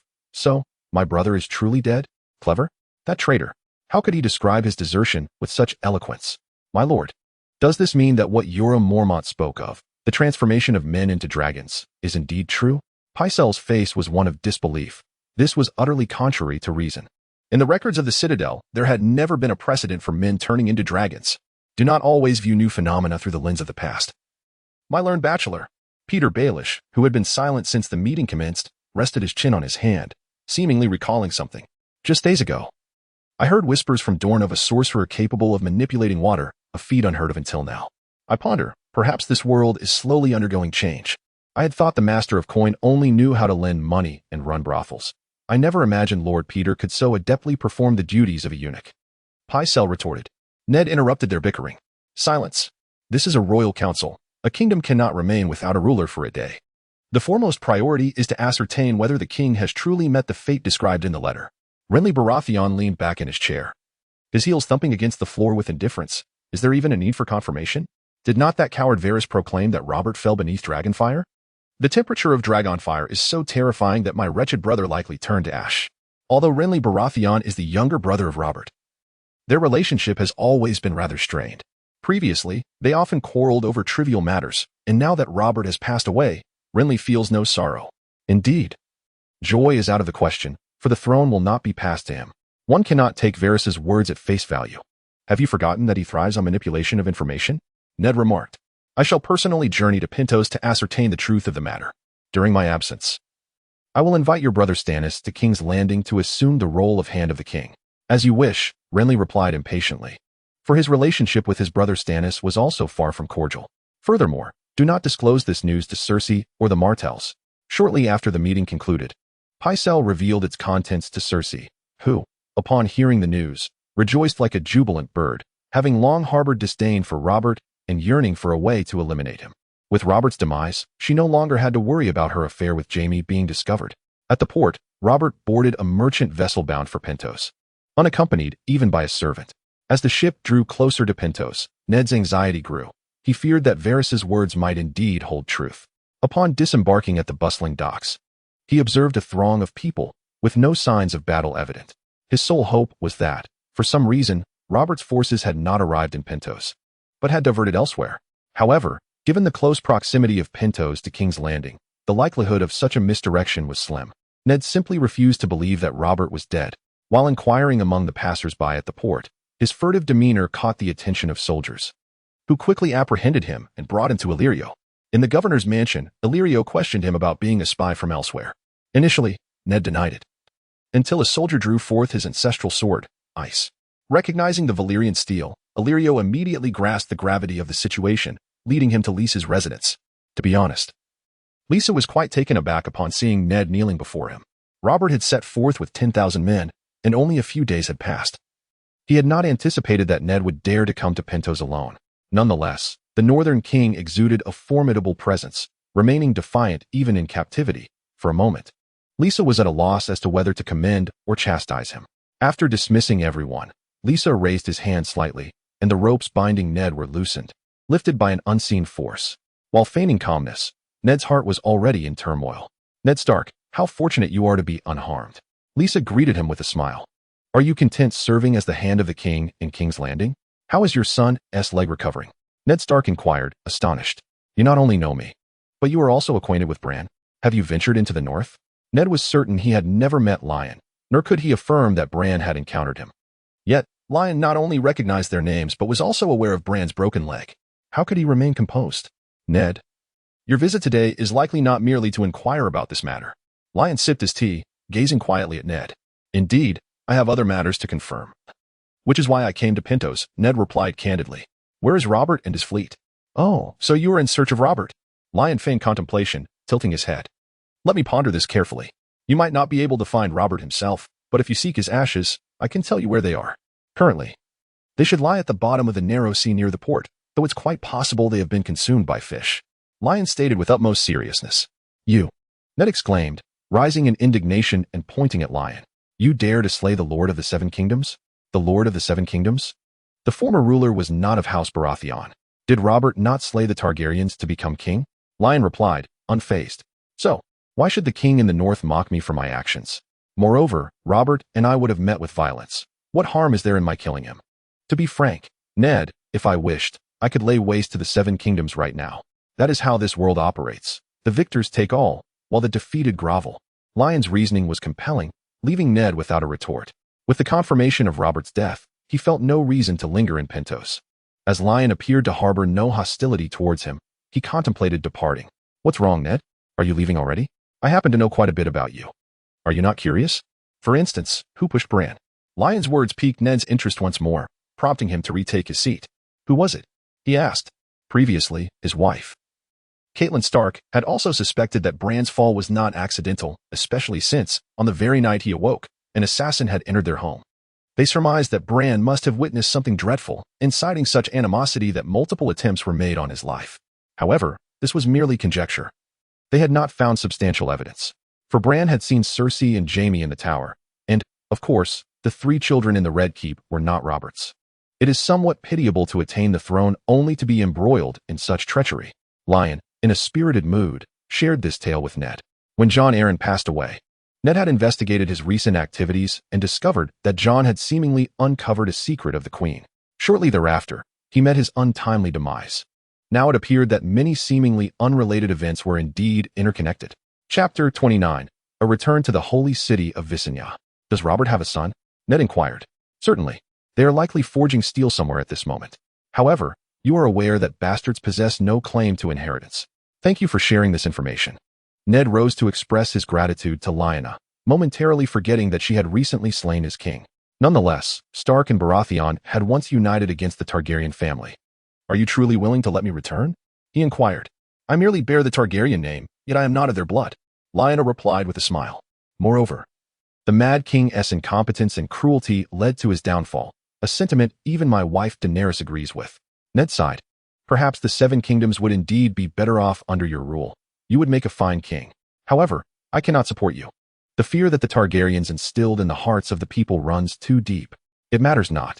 Ned, Lyanna said, I understand your oath of loyalty to Baratheon, and you would never break your vow. I also realize that after enduring the brutality of the Targaryen reign, the people are unlikely to trust any Targaryen again.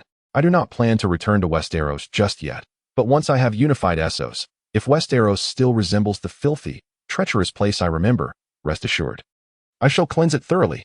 Cleanse it? With what? Ned asked, sensing that Lyanna's words were metaphorical. Lyanna gazed at Ned with a steely expression and slowly uttered 2 words, Dragonfire. After bidding farewell to Ned, Lyanna reclined in the garden, idly passing the time. Ever since the young dragons began to feed themselves with fire, she found herself with much more leisure, which is why she had spoken so extensively with Ned today. After their conversation, Lyanna surmised that no matter what she said, she could not alter his tragic fate, for he was far too honorable, to the point of near foolishness. There was no doubt that upon his return, Ned would undoubtedly support Stannis' claim to the Iron Throne. Westeros was on the brink of chaos. Time passed swiftly, and soon it was again time to journey to the holy city of Vaes Dothrak. In the morning, Daenerys prepared Lyanna's attire and bid her a sweet farewell. Lyanna summoned her doppelganger, which transformed into a mighty dragon. She mounted it and soared towards the interior of Essos. The citizens of Pentos beheld the dragon and knelt in reverence, praying for its protection. In truth, Lyanna had indeed provided such protection, under her auspices. Pentos flourished more each day, with many from other free cities desiring to join the ranks of Pentos. Were it not for the restrictive policies, the population of Pentos would have exploded. However, today the holy city was also bustling with activity. A month prior, Lyanna had commanded that all Dothraki be gathered here. Within the holy city, around the Avenue of the Gods, throngs of people stood, with the foremost being Hago, Casso, and Coro. Amidst the throng, alongside the formidable Dothraki warriors, there were wandering travelers and merchants who had journeyed to the holy city for trade. Upon hearing the Dothraki recount tales of the true dragon, they found themselves intrigued by Ryan, eager to behold the majestic form of the dragon, which had long been absent from the world. All present stood in hushed anticipation for Ryan's arrival. Gradually, a stirring in the air became palpable, intensifying until the distant sky resonated with the roar of a dragon. May the true dragon bless us. Hago, Casso, and Coro were the first to kneel, fervently offering their prayers. In the blink of an eye, the dragon soared into view, eliciting gasps from the multitude, who promptly fell to their knees. Rise. The dragon spoke with human articulation. Hago, Casso, and Coro looked up in astonishment, only then noticing Ryan standing atop the dragon's head. Ko, is it true? Can you now summon the dragon at will? Hago inquired with palpable excitement. To the Dothraki, the mightiest among them were referred to as Ko, thus it felt fitting for Ryan to be addressed as such. Just a month prior, Ryan had to personally transform to become the dragon. Now, in such a brief span, he had acquired the ability to summon it. awe filled Hago's eyes. A sentiment echoed by the others present. Ryan surveyed the crowd and noticed the unwavering adoration directed towards him. Is everyone here? He asked Hago. Indeed, Ko. All 100,000 Dothraki warriors have assembled. Among them are numerous travelers and merchants, all eager to witness the true dragon. And the slaves? I do not appear to see any among the crowd, Ryan queried. For years, the Dothraki lived a life of plunder, and slaves were naturally included among their spoils. There were even rumors that every edifice within the holy city was constructed by enslaved hands, indicating a significant number of captives within its walls. Chapter 30. Subjugating the Dothraki cavalry with utmost respect, Hago replied, Ko, those of lowly status are unworthy to behold the grandeur of the true dragon, thus. We have barred their presence here. Bring all the slaves in the city before me, Ryan commanded. Not only do I intend to gather you under my banner, but I shall also liberate all Dothraki slaves.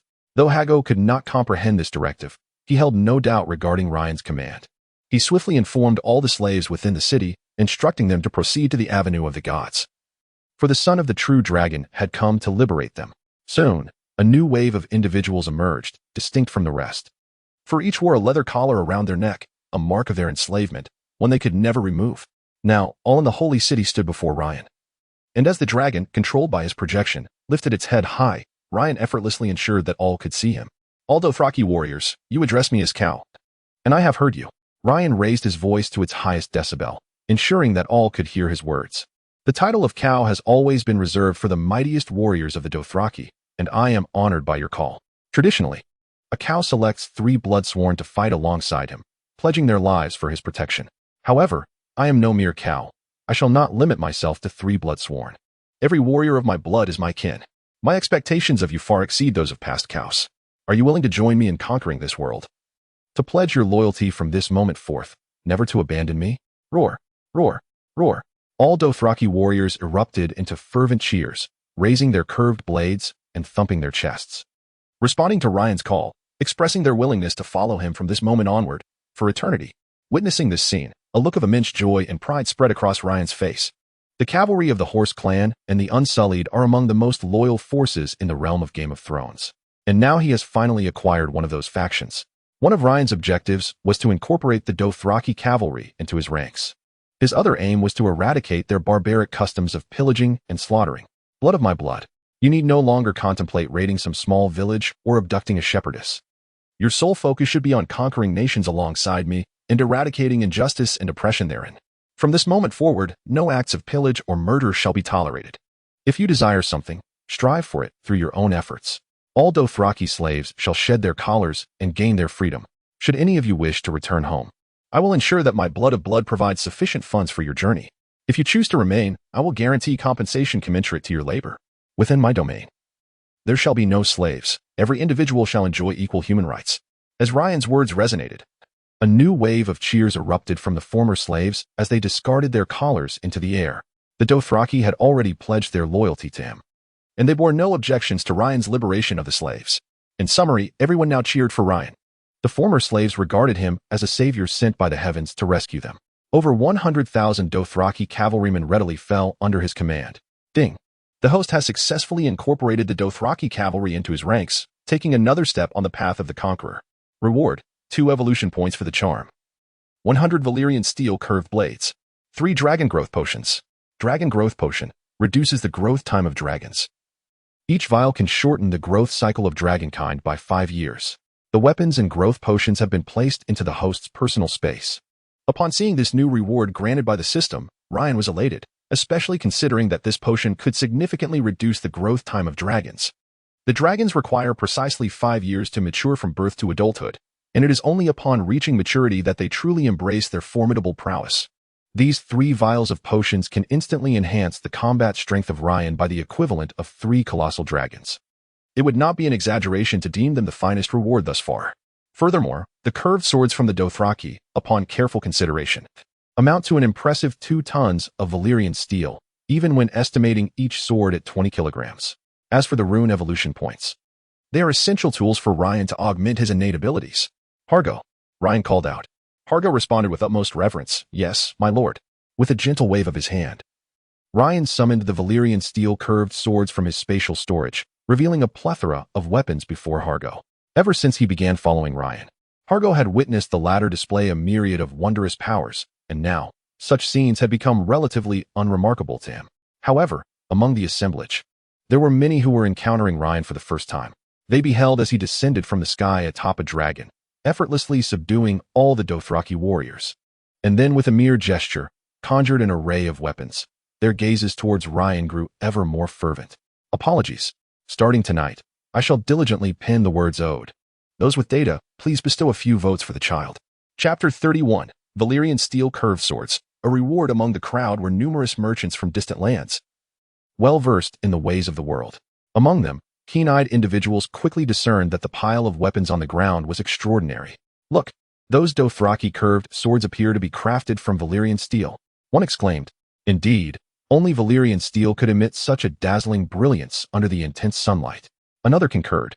But how is this possible? The art of crafting Balerion steel has long been lost, and there are hardly any surviving weapons. Exactly. It is said that the few Balerion steel weapons that remain are treasured heirlooms, never lent out.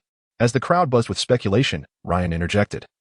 Some have already surmised that these Dothraki curved swords are indeed forged from Balerion steel, and I can confirm that they are. Upon hearing Ryan's affirmation, the crowd erupted in astonishment. In this world, weapons made of Balerion steel are synonymous with priceless treasures. The vast majority of those present had never witnessed the enchanting process of enchantment during forging, which is why Balerion steel is revered as divine metal. Not to mention, before Ryan lay an ample collection, the Dothraki warriors gazed upon the weapons with envy and awe, their excitement palpable. Although they had never possessed Balerion steel weapons, they were not unfamiliar with the legendary qualities attributed to it. Balerion steel weaponry cuts through iron as if it were mere clay. It shall never rust, dull, or break. The Dothraki, as a fiercely combative race, possess weapons of remarkable prowess. Who could possibly refuse such divine armaments? Presently, Ryan has unveiled these weapons, all fashioned in the style of Dothraki curved blades. It is evident that he intends to bestow these swords as rewards upon them, and the mere thought ignites their excitement. Subsequently, Ryan's words affirm their surmises. A treasured blade for a valiant hero, my blood of blood. The bravest 100 among you shall receive my rewards and become the new masters of these weapons. To those warriors who do not receive rewards, do not lose heart. As long as you pledge your loyalty to me, each of you shall someday attain this honor. The Dothraki cavalry erupted in fervor, and amidst their jubilant cheers, Ryan entrusted these weapons to Hago, Kaholo, and Kaso. They were the first to pledge allegiance to Ryan and had tirelessly assisted him in gathering the Dothraki into the sacred city. Thus he first awarded each of them a prized blade. Hago clutched his Balerion steel curved sword, while Kaholo wielded a standard Dothraki blade to practice alongside him. The two blades clashed, producing a shrill metallic sound, and soon Kaholo's weapon shattered into two pieces, yet Hago's sword remained unscathed. With not a single mark left upon its edge, Hago picked up a piece of leather and carefully polished it, kneeling before Ryan in excitement, exclaiming, "Thank you for the gift, Cal. Truly, it is Balerion steel, a divine artifact. Do not thank me. You are deserving of it." Ryan responded with a smile. "The remaining curved blades shall be distributed by you to the most courageous of my blood of blood. I trust you will do so with fairness and justice." Having concluded this matter, Ryan proceeded to address the potential challenges the Horse tribe might face henceforth, urging them to remain vigilant. After all, due to Ryan's orders, the Horse tribe could no longer engage in pillaging, which would inevitably lead to a scarcity of clothing and food in the interim. Inform everyone in the tribe that if they lack provisions and garments, they should procure them with money from the villages or free trading city-states. And if they seek companionship, let them take the women they desire as wives. I assure you, even without raiding, your living conditions shall not deteriorate. In conclusion, Ryan spoke earnestly. I know my blood of blood is unwaveringly loyal, yet the Horse tribe is vast, and it is inevitable that some may harbor ill intentions. You shall serve as my overseers. Should anyone fail to amend this vile habit, they shall face execution without mercy. Yes, we shall heed your commands.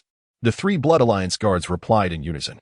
Before departing, Ryan informed them that he would soon lead the Dothraki to eliminate the lords of Ukai, Meereen, and Astapor. Upon returning to Pentos, Ryan recalled the need to augment his magical abilities. Perhaps it was due to the Dothraki being the largest force in Essos that, upon subjugation, he unexpectedly gained 2 evolution points. Now, Ryan began to comprehend the criteria the system employed to trigger rewards. Previously, although he had slain 7 cows and proclaimed the loyalty of the Dothraki to himself, he had not incorporated the Dothraki into his dominion.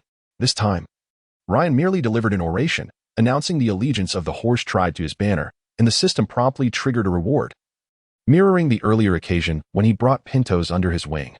In simple terms, the system's criterion for determining whether a territory has been conquered hinges on whether it has been brought under one's control, rather than through acts of violence. Ryan surmised that, should he fail to claim the Dothraki as his subordinates, even if he were to eradicate every last one of them, the system would not recognize his conquest of the Dothraki. Chapter 32. Valyrian Steel Armor. Ryan allocated these two evolutionary points to the Monkey Charm and the Horse Charm respectively. Ding. The intermediate effect of the Monkey Charm upgraded to a superior effect. The primary effect of the Horse Charm ascended to an intermediate effect. System. What is the duration of the Horse Charm's effect when bestowed upon others? Ryan inquired. Ding. Host. When the Horse Charm's power is granted to others, its efficacy lasts for a month. During this time, the endowed individual will not experience any abnormal states. Save for natural death. The noble steed will expel all external forces from the host's body. To this day, Ryan still faintly recalls the descriptions of the Horse Charm's capabilities in the anime. The most extraordinary aspect of the Horse Charm lies in its ability to shield the host's body from external influences. Theoretically, any individual possessing the Horse Charm will enjoy a body impervious to harm, save for natural death. With a duration of 1 month, Ryan was genuinely satisfied, for he had previously speculated whether the effect would last a mere day, an hour, or even just a minute. After all, this ability is undeniably formidable. Since the incident involving the poisoned cake, Daenerys had become markedly more cautious. Ryan had also stationed a contingent of trusted soldiers around the estate, and with Robert deceased, it seemed that Westeros would temporarily remain subdued, refraining from any rash actions. However, Ryan's current concern did not lie with Westeros, but rather with the lurking enemies on the continent of Essos, while others may be oblivious. He was acutely aware that the most elite among assassins were the faceless men of Bravos, who worshipped the god of death and excelled in assassination. They could effortlessly don the faces of others, and even possessed arcane abilities that allowed them to mimic voices and physiques with uncanny accuracy, making them nearly impossible to detect. Not long ago, Ryan had incorporated Pentos into his sphere of influence and publicly annulled the treaty previously established between Bravos and Pentos. As the foremost of the free cities, Bravos would certainly not take this affront lightly. Should they dispatch faceless men to Pentos, Daenerys would undoubtedly find herself in peril, which had been a source of Ryan's earlier apprehensions. Now, after the Horse Talisman has reached an intermediate effect, as long as Ryan leaves a mark of the Horse Talisman's power on Dany, even in his absence from Pentos, he can ensure that she will remain unharmed for a month, thus eliminating any threat from the faceless ones. At this moment, a soldier entered to report, "Your Majesty, the governor requests an audience." "Your Majesty, here is the armor you requested earlier." Illyrio respectfully presented 3 pieces of soft armor woven from Valyrian steel to Ryan. "The method of reforging you provided is truly remarkable. It not only preserves the original properties of Valyrian steel but also significantly enhances its malleability," Illyrio exclaimed with excitement, stating that the blacksmiths discovered that rather than crafting cumbersome armor, it was far more beneficial to utilize the newly enhanced malleability by drawing Valyrian steel into threads and weaving them into lightweight armor, achieving the same defensive effect. Had Illyrio conveyed this information to Ryan before he upgraded the Horse Talisman, he would have undoubtedly been thrilled. However, now that Ryan possesses the ability to bestow the power of the Horse Talisman upon others, these pieces of armor fail to pique his interest. What armor in this world could possibly rival the capabilities of the Horse Talisman? "Illyrio, the piece of armor tailored to your proportions is for you. Take the other 2 as well. They are of no use to me now," Ryan declared. Illyrio was taken aback. Previously, when Ryan had mentioned crafting armor, he had shown great interest. Why, now that it was completed, did he seem disinterested? "Your Majesty, why bestow the armor upon me? Is it the design that displeases you? Or do you find its size unsuitable for the queen? I can have it altered immediately," Illyrio inquired. "Neither, to be frank. I am quite satisfied with every aspect of this armor. It was useful to me before, but it holds no value for me now," Ryan explained. "Furthermore, the 3rd piece was originally intended as a gift for you. Your loyalty grants you ample qualification to wear it." Upon hearing this, Illyrio finally understood. No wonder Ryan had previously insisted on crafting the 3rd piece according to his measurements. It was always meant for him. He quickly expressed his gratitude for Ryan's generosity. Noticing that Illyrio had not departed, Ryan inquired if he had any other matters to discuss. "Your Majesty, indeed, there is one more thing. You mentioned that magic has revived. Just a few days ago, there were rumors from Dorne about a sorcerer capable of manipulating water," Illyrio said cautiously while stealing glances at Ryan. "Oh, is that so?" Ryan's eyes brightened with interest as he inquired further. Yes, Your Majesty. I have confirmed the information. It is indeed true. Upon hearing this news, Ryan felt a flicker of surprise within him. Chapter 33, The Revival of Magic. Daenerys realized that magic indeed exists in this world, manifesting in various forms such as the green vision of the children of the forest, the sorcery that transforms White Walkers, the resurrection spells of the Red God's devoted servants, prophetic magic, the ability to ignite flames, and the necromantic powers wielded by the Night King. Additionally, the Targaryens possess an inexplicable ability akin to immunity to fire, which blurs the lines between magic and bloodline. However, the ability to manipulate water was something that Ryan had not previously encountered. Judging by Illyrio's reaction, it seemed he too had never witnessed such magic. Your Majesty, besides that, it is rumored that across Essos and Westeros, various sorcerers with unique abilities have begun to emerge, Illyrio added. Ryan pondered. Could it be my influence that has revitalized the dormant magic in this world? A flicker of uncertainty crossed his eyes. Illyrio, please continue. I am listening. Ryan prompted when Illyrio fell silent. Illyrio resumed, stating that the appearance of these gifted sorcerers had captured the attention of rulers, and it was said that both the nations of Westeros and the trading city-states of Essos were offering substantial rewards to recruit sorcerers willing to fight for them. Your Majesty, should we not take action as well? Indeed, exceptional abilities are coveted in any realm. Yet, Ryan held little interest in sorcerers. His system was sufficient, and he had no need for such extravagant practitioners of magic. Stretching languidly, he replied, if there are extraordinary individuals in Pentos willing to pledge their loyalty to me, let them join. Those who are unwilling need not be coerced. There is no need to seek them out. I do not regard mere sorcerers with high esteem. Illyrio was momentarily taken aback, expecting Ryan to follow the example of other city-states. Little did he know that Ryan would not adhere to conventional methods. However, this loyal sycophant quickly regained his composure, exclaiming, Your Majesty, recruiting sorcerers with generous offers, as other city-states do, would indeed yield numerous benefits. Pentos has lost the support of the Horse Lords. Recruited sorcerers could not only safeguard Pentos but also assist you in your future conquests. Who says we have lost the Horse Lords? Ryan countered. Just recently, all the warriors of the Horse Lords have sworn allegiance to me and become my blood of my blood. Illyrio was left speechless, his expression frozen in disbelief. He did not doubt Ryan's capacity to conquer the Dothraki, but to hear that in just over 2 months, Ryan had unified all the scattered Dothraki across the vast grasslands and made them his bloodsworn companions was utterly astonishing. It is worth noting that the Dothraki are among the most powerful factions in Essos, with only Braavos remaining as a formidable rival. By the Mother of Dragons, Your Majesty, congratulations on bringing the Dothraki into your fold, Illyrio exclaimed, quickly offering his congratulations after recovering from his shock. Ryan remained unconcerned, regarding the Dothraki as mere trifles. He was determined not only to conquer the 3 slave cities, but also to bring the free trade cities under his dominion. Although events were gradually veering away from the original narrative, Ryan was confident that with the system in place, nothing would pose a challenge. After Illyrio withdrew, Ryan rose to seek out Dany. She was in her chamber, tending to her 3 young dragons, rarely venturing outside since their last perilous encounter. Yet, as social creatures, humans naturally yearn for lively company, and Daenerys was no exception. My dear, Ryan called softly, and Dany turned to him, her face aglow with warmth. He approached and gently enveloped her in his embrace.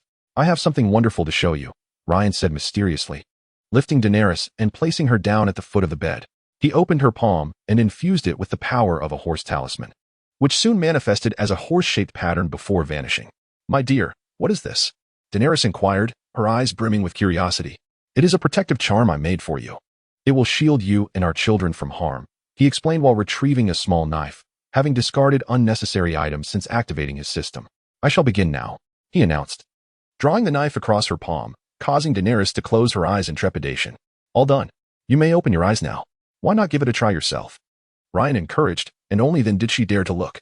Seeing her hand unharmed, Daenerys took the knife, attempting to inflict injury upon herself, but to her astonishment, no matter how forcefully she pressed, she could not break the skin, let alone draw blood.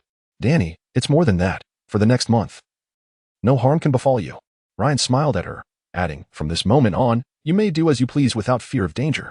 Thank you, my dear Ryan, Daenerys exclaimed, seizing the opportunity to plant a quick kiss on his cheek before joyfully darting out of the room. After spending a month confined to the estate, she had grown restless, despite Ryan's company. After all, as a vibrant young woman not yet 20, she was in the most spirited phase of her life. Once Daenerys had departed, Ryan proceeded to mark each of the 3 young dragons with a spell. Chapter 34, Illyrio's Assassination.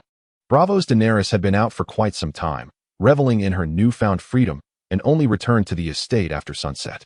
During dinner, she insisted on cutting the steak into bite-sized pieces to feed him, and Ryan, unable to refuse her, acquiesced. At that moment, Daenerys was radiant and lively, resembling an angel. Ever since the previous incident, she had not felt such joy, and Ryan was equally gratified to witness her happiness. Perhaps it was the exuberance of the day that caused Daenerys to toss and turn in the expansive embrace of Rhaen as night fell. "Go to sleep, stop moving. It tickles," Rhaen exclaimed, his voice altered by the tickling sensation of Daenerys' hair against his nose. Her hair carried a faint floral fragrance that was quite delightful. "I can't sleep." Daenerys obediently ceased her movements. "Are you homesick?" Rhaen inquired, recalling that Daenerys had previously expressed a desire to return home. "No," Daenerys replied, resting her head upon Rhaen's arm, her eyes sparkling with clarity as she spoke blissfully. "I used to believe my unhappiness stemmed from not being in Westeros, that this place was not my home. However, I have since realized that my discontent arose merely from not having found my true belonging." "So have you found it now?" Rhaen teased knowingly. Daenerys, aware of his playful pretense, playfully struck his arm with her head, pouting, "I have indeed found it. But I'm just about to bash it with my head." Rhaen responded in jest, "If you bash me, you shall become a widow." "How annoying. If you were to bash me to death, I would immediately find another." Their playful banter grew so loud that even the young dragon sleeping nearby protested with a cry. Finally, before drifting off to sleep, Daenerys turned to Rhaen, kissed him softly, and whispered, "Rhaen, as long as you are with me, any place can be home. Thank you for entering my life." The next day, having stayed awake late into the night, both Rhaen and Daenerys rose quite late. Upon waking, they were informed by the guards that the governor had been assassinated. After hearing this news, Rhaen resolved to visit the governor's residence to ascertain the situation. Illyrio lay in bed, his complexion appearing quite poor. The priest revealed that he was suffering from poisoning. Upon seeing Rhaen enter, Illyrio struggled to rise and pay his respects. But Rhaen gently restrained him. "Do you know what poison it is?" Rhaen asked the priest. "Your Majesty," the priest replied respectfully. "The governor has been afflicted with a mixed poison, composed of various common toxins. It seemed that the assassin wished to eliminate the cornerstone of Pentos while ensuring their identity remained concealed." Hearing this, Rhaen realized that tracing the assassin through the poison would prove exceedingly difficult. Channeling the power of the horse sigil, Illyrio was restored to normalcy in an instant. He was astonished as he lifted his arm, discovering that the previous symptoms of weakness and numbness had vanished. "Thank you, Your Majesty, for wielding your divine power." Illyrio immediately knelt in gratitude before Rhaen. The priest, who had been suffering a headache due to the mixed poisonous interactions, was astonished to witness Rhaen effortlessly dispel the toxins and restore Illyrio's vitality. He was aware that Rhaen was the son of a true dragon, capable of transforming into a great dragon, yet he was unaware of Rhaen's miraculous abilities. "Recall the moment of your assassination attempt clearly and share it with me. Perhaps I can deduce the identity of the perpetrator." Ryan's expression gradually turned cold. In his realm, the governor's assassination was a blow to his pride, and Ryan could hardly tolerate it. "Indeed, Your Majesty." Illyrio began to recall slowly. "Last night, just before retiring, my maid entered to assist me with my garments. And suddenly she drew a dagger and wounded me. I hastily called for the guards, and she fled in a panic.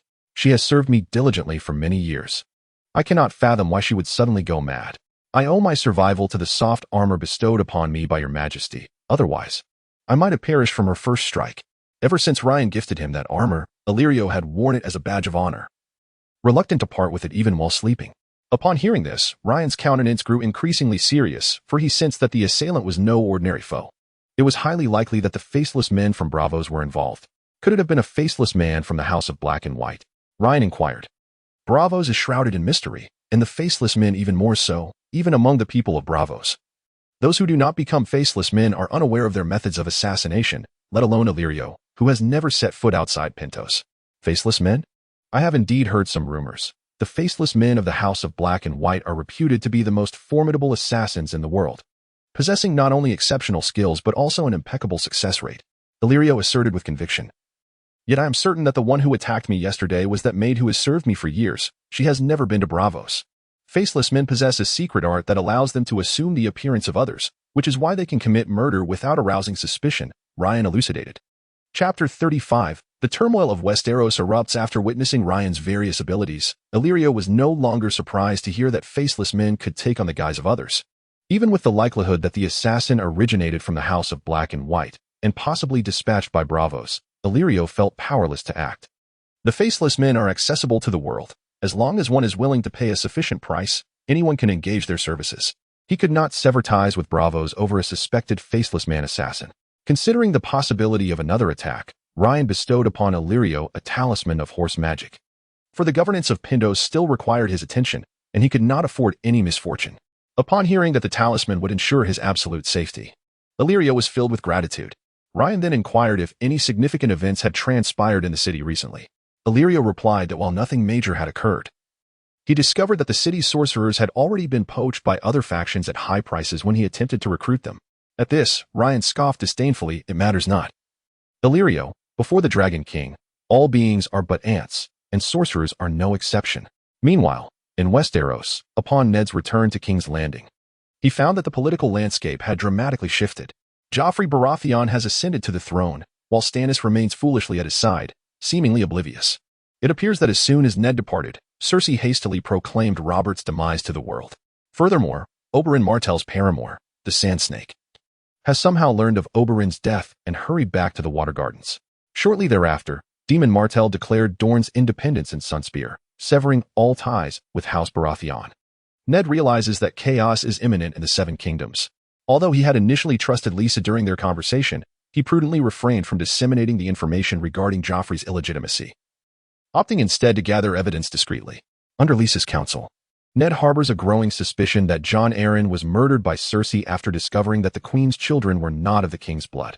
When Jon Arryn perished, he left behind numerous relics that were not returned to the Eyrie. Ned has kept them in his study. Adhering to the tradition of honoring the deceased, Ned has not yet dared to examine them. However, in his current predicament, he has no choice but to seek any clues Jon Arryn might have left. He retrieves the cumbersome iron chest, brushing off the dust, his thoughts becoming increasingly profound.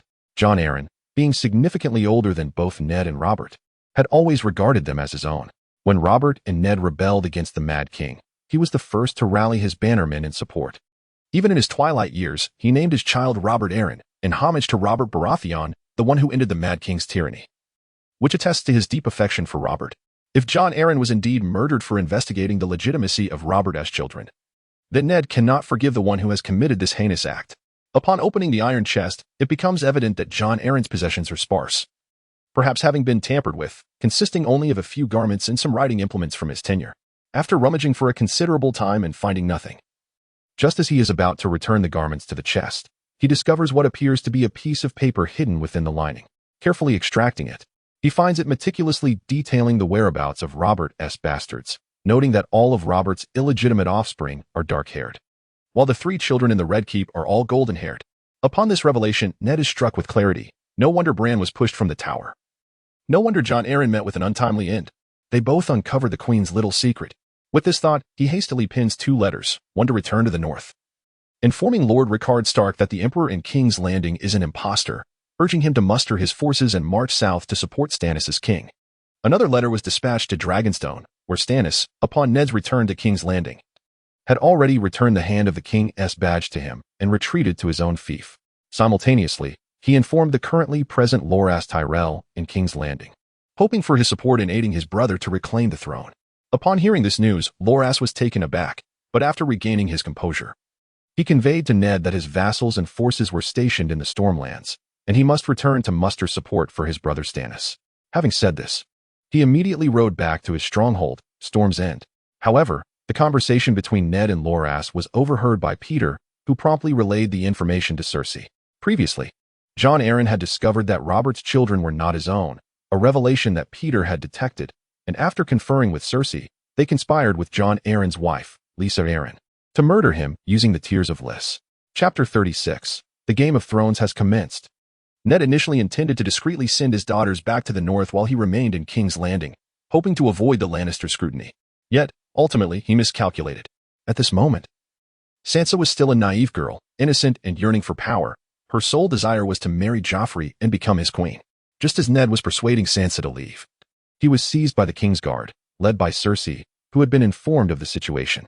In the end, before Ned could expose Joffrey's illegitimacy, he was imprisoned on charges of abducting the future queen, consequently stripped of his title as Hand of the King. News swiftly reached the north, igniting Robb Stark's fury at his father's imprisonment. He immediately rallied troops to march south in support of Stannis. The imp, who had been visiting the wall, was captured by Robb and taken as a hostage, adding another charge against Ned, treason. However, Loras Tyrell, who had previously pledged support for Stannis, reneged on his promise. Upon returning to the Stormlands, he not only gathered his forces but also convinced House Tyrell from the Reach to join his cause. He aspired to declare himself king. In his words, if he could claim the crown for himself, why should he grant it to his brother? Moreover, Loras believed Stannis was wholly unfit for kingship. If he possessed any true capability, he would not have been exiled to the desolate Dragonstone, devoid of land and troops, becoming a mere recluse. Meanwhile, far across the Iron Islands, Balon Greyjoy also declared independence from the Riverlands, anointing himself as king of the Iron Islands. Thus, King's Landing found itself besieged on multiple fronts. To the north, enemies in the form of Robb Stark; to the Iron Islands, Balon Greyjoy; to the south, foes like Doran Martell from Dorne and Loras Tyrell from the Stormlands; and to the east, Stannis Baratheon from Dragonstone and Daenerys Targaryen from Pentos. Were it not for the Lannisters of the West being her kin, Cersei might well have been paralyzed with fear within the Red Keep. Thus, Westeros once again plunged into an era of turmoil. At this moment, Ned Stark, imprisoned in the dungeon, recalled the words previously spoken to him by Lane, which were strikingly prophetic. Ned Stark, do you understand? Your blind loyalty will not only lead to your demise, but also the ruin of countless others. In Pentos, Lane had spent several days in the manor with Daenerys, yet he felt compelled to depart for Astapor. Daenerys, reluctant to see him go, implored, "My dear, in just a few months, I shall bear a child. Will you not stay a while longer with me?" She grasped Lane's hand, unwilling to let him leave. "In truth, I care not whether you are the savior destined to rescue the world. I am indifferent to the so-called Iron Throne. If you are not by my side, gaining the whole world would hold no meaning whatsoever." Upon hearing this, Lane gently took Daenerys' hand and reassured her, "I promise, once I have conquered Slavers Bay, I shall remain by your side." He continued, "Moreover, I have grown somewhat weary of the manor. I intend to find a new home for our family of 3. There is a lovely house in Meereen that I believe would suit us splendidly." Lane's ambitions did not solely revolve around the liberation of slaves. Rather, he sought to conquer various lands, obtain rewards from the system, and coincidentally free the local populace. In his memory, the people of Slavers Bay were indeed worthy of rescue. When Daenerys had liberated those 3 cities, they had hailed her as Mysa, and during the liberation, they had bravely taken up arms against their oppressors. However, Lane held no sympathy for the common folk of King's Landing. Even after Tyrion had liberated the entire city during the Battle of Blackwater, the residents had eagerly relished the slander cast upon him following Joffrey's assassination. Aside from his brother Jaime, not a single soul had come forth to defend him. Such individuals were not deserving of Lane's compassion. He was no saint. Before setting off, Lane visited the holy city of Vaes Dothrak to inquire about the recent state of the Dothraki. Hago informed him that, having ceased their raids, the Dothraki found themselves with an abundance of leisure time, spending their days tending to horses and engaging in combat. However, the Dothraki, valuing honor, had indeed refrained from pillaging since their submission to Lane, which brought him great satisfaction. Subsequently, Lane assembled nearly 100 men, preparing to journey to Slavers Bay. Curiously, Hago asked, "Lane Care, why do you wish for us to accompany you? To be frank, with your divine prowess, you could easily conquer those 3 slave cities alone." "Shoo." Lane gestured for silence. "I am well aware of my capability to seize them, but today I wish to negotiate business first. Once the deal is struck, I shall turn the tables. The slave masters will not easily submit. If pushed to their limits, they may very well resort to the Unsullied to counteract Lane's invasion. Although the Unsullied cannot withstand Dragonfire, Lane is reluctant to squander such a loyal and valiant army. After all, he is currently affluent, and it would be wise to acquire them first before revealing his true intentions." Chapter 37. Purchasing Unsullied comes with a grand gift. Lane and Hargo soon arrived at Astapor. Astapor, along with Ukai and Meereen, is renowned for its slave trade, a practice that has endured for millennia, predating even the rise of Valyrian civilization. Among these cities, Astapor is particularly famous for its Unsullied warriors, who are known for their unparalleled bravery and fearlessness in the face of death. Moreover, they possess absolute discipline, obeying their master's commands without question. As a result, they have garnered a formidable reputation across both Essos and Westeros, attracting numerous buyers. King Krasnys of Astapor promptly received Lane, who noticed the translator by Krasnys' side was none other than Missandei, as anticipated from the narrative. As Krasnys spoke, Missandei translated, guiding Lane to the training grounds of the Unsullied. While Lane was already familiar with the information being conveyed, he feigned ignorance, nodding along in agreement. Lane surmised that every prospective buyer must endure Krasny's lengthy discourse, aimed at showcasing the prowess of his Unsullied. Enough of the speeches, Lane exclaimed to Missandei. I am thoroughly pleased with the Unsullied. I shall take them all, name your price. Missandei hastily relayed Lane's message to Krasny, who was taken aback. Observing Lane's youth and modest appearance, he had presumed him to be a mere minor figure seeking only a few Unsullied for personal protection. To his astonishment, Lane's demand encompassed the entirety of the Unsullied, prompting Krasny to treat him with utmost hospitality.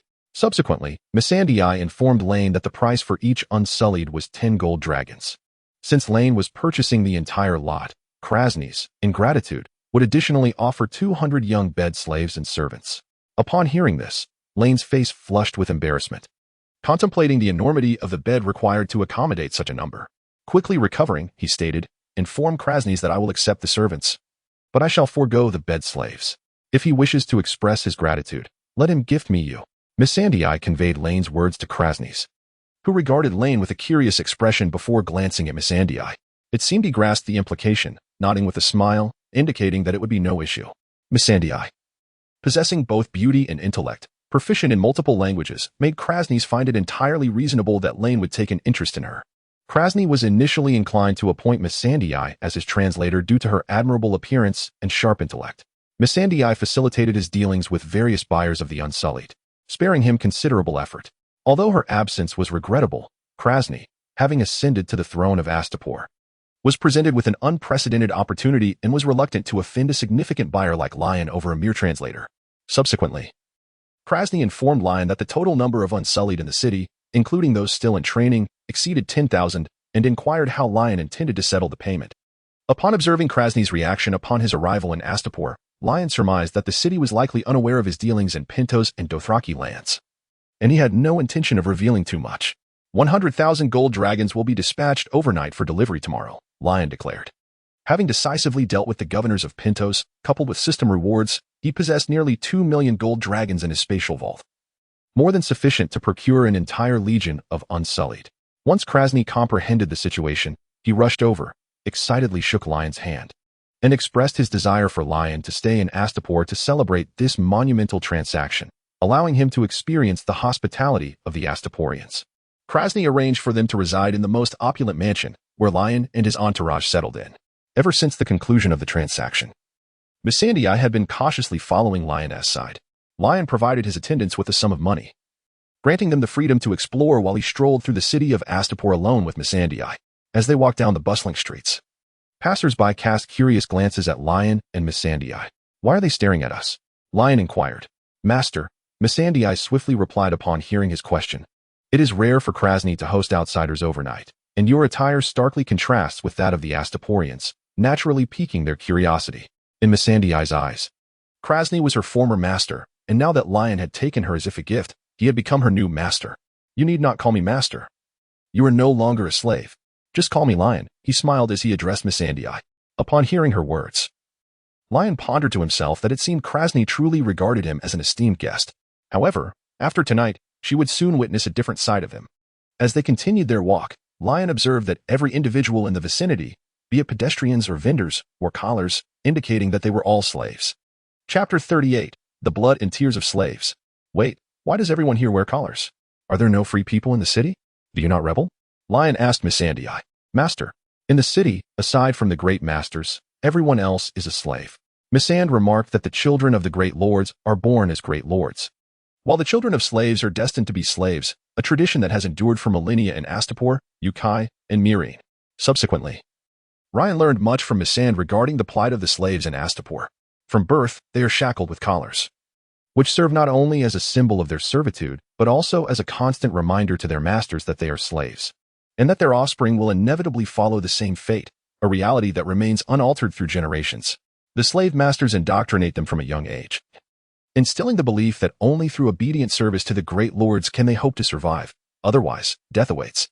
The soldiers guarding the city and the Unsullied trained for trade are molded through this very method. Under such constraints, it is exceedingly difficult for these individuals to harbor thoughts of rebellion. Although there have been sporadic uprisings in the history of Astapor, the well-equipped armies of the slave masters swiftly quash any insurrections, leading to a gradual cessation of such thoughts among the populace. Ryan was acutely aware that the people of the Slavers' Bay lived in dire circumstances, yet hearing Missandei articulate this left him profoundly shocked. The slave masters treat human beings as mere livestock, thriving on the blood of these innocent souls. Truly, they deserve retribution. That evening, Lord Krasny's invited Ryan to dinner, and Ryan took the opportunity to bring along his entourage, including Missandei, ensuring they were all seated at the table. As Ryan gazed upon the opulent tableware and lavish dishes, he could not help but lament that such excess was built upon the exploitation of the slaves. The phrase "the rich feast while the bones of the frozen lie in the streets" aptly encapsulated the scene. Lord Krasny's, upon noticing the presence of so many at the table, wore a displeased expression, as dining with slaves was beneath his dignity. With a hint of derision, he inquired of Ryan whether it was customary in his homeland for slaves and servants to dine together. Ryan met his gaze calmly and replied, "Since Missandei has joined me, she is no longer a slave, and those at this table are my warriors. Their dining alongside me is of no consequence. Would you not agree, Lord Krasny's?" With this, Krasny's could only manage a forced smile and let the matter rest, before retiring for the night. Ryan noticed Missandei diligently remaining by his side and could not restrain himself from asking, "Aren't you going to find a place to sleep? Do you wish to share my bed?" Upon hearing Ryan's words, Missandei's face flushed crimson, mistakenly believing that Ryan had requested her from Lord Krasny's for the purpose of warmth. In her embarrassment, she attempted to withdraw but was called back by Ryan.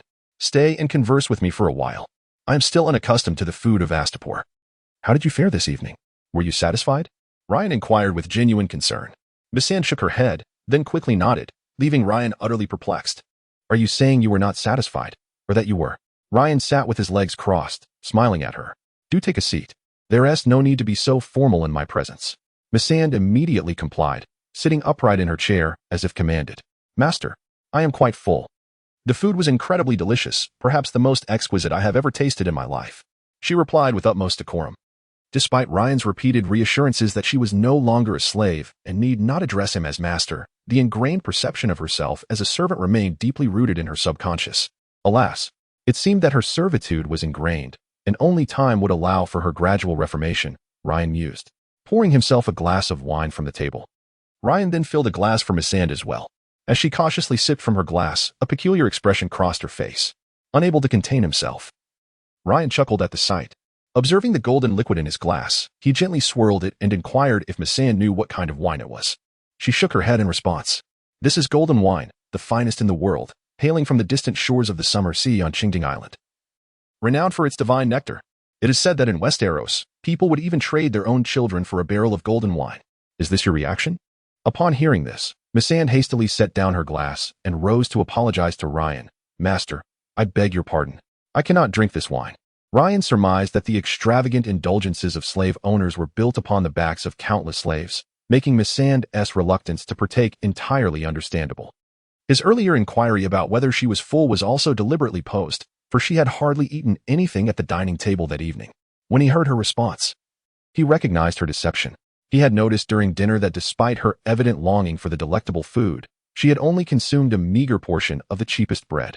How could she have possibly felt satisfied? That was the very essence of her fellow being's suffering. Chapter 39, Missandei's Awakening. In the face of such reality, Ryan had no choice but to summon Hago to procure more food from outside. Do not worry, this was purchased with money from outside the city, not the fruits of exploitation of the slaves, Ryan reassured Missandei. Only then did she sit down and begin to eat slowly, tears streaming down her face as she did so.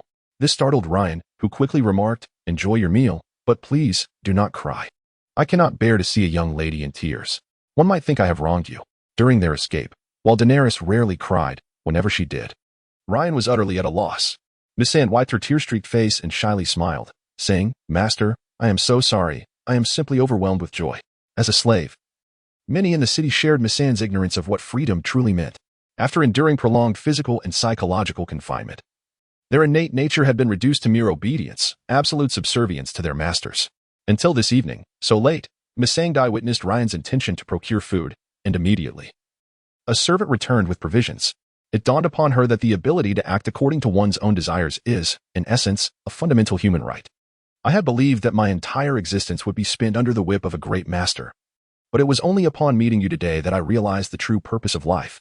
Missandei asserted to Ryan, "Freedom. Life is meant for freedom.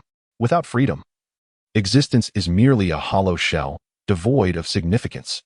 You are absolutely right. Ryan responded with an affirming expression towards Missandei. Alas, Missandei sighed, recognizing that understanding does little good. Those who rebelled in the city must have comprehended this very truth, yet they were ultimately defeated. The people of Slave Bay can never escape this fate. If I were to declare my desire to shatter these shackles, would you believe me? Ryan inquired. A glimmer of hope flickered in Missandei's eyes, only to quickly fade. It is futile. The masters are far too powerful. Moreover, they possess substantial financial backing. She shook her head in disappointment.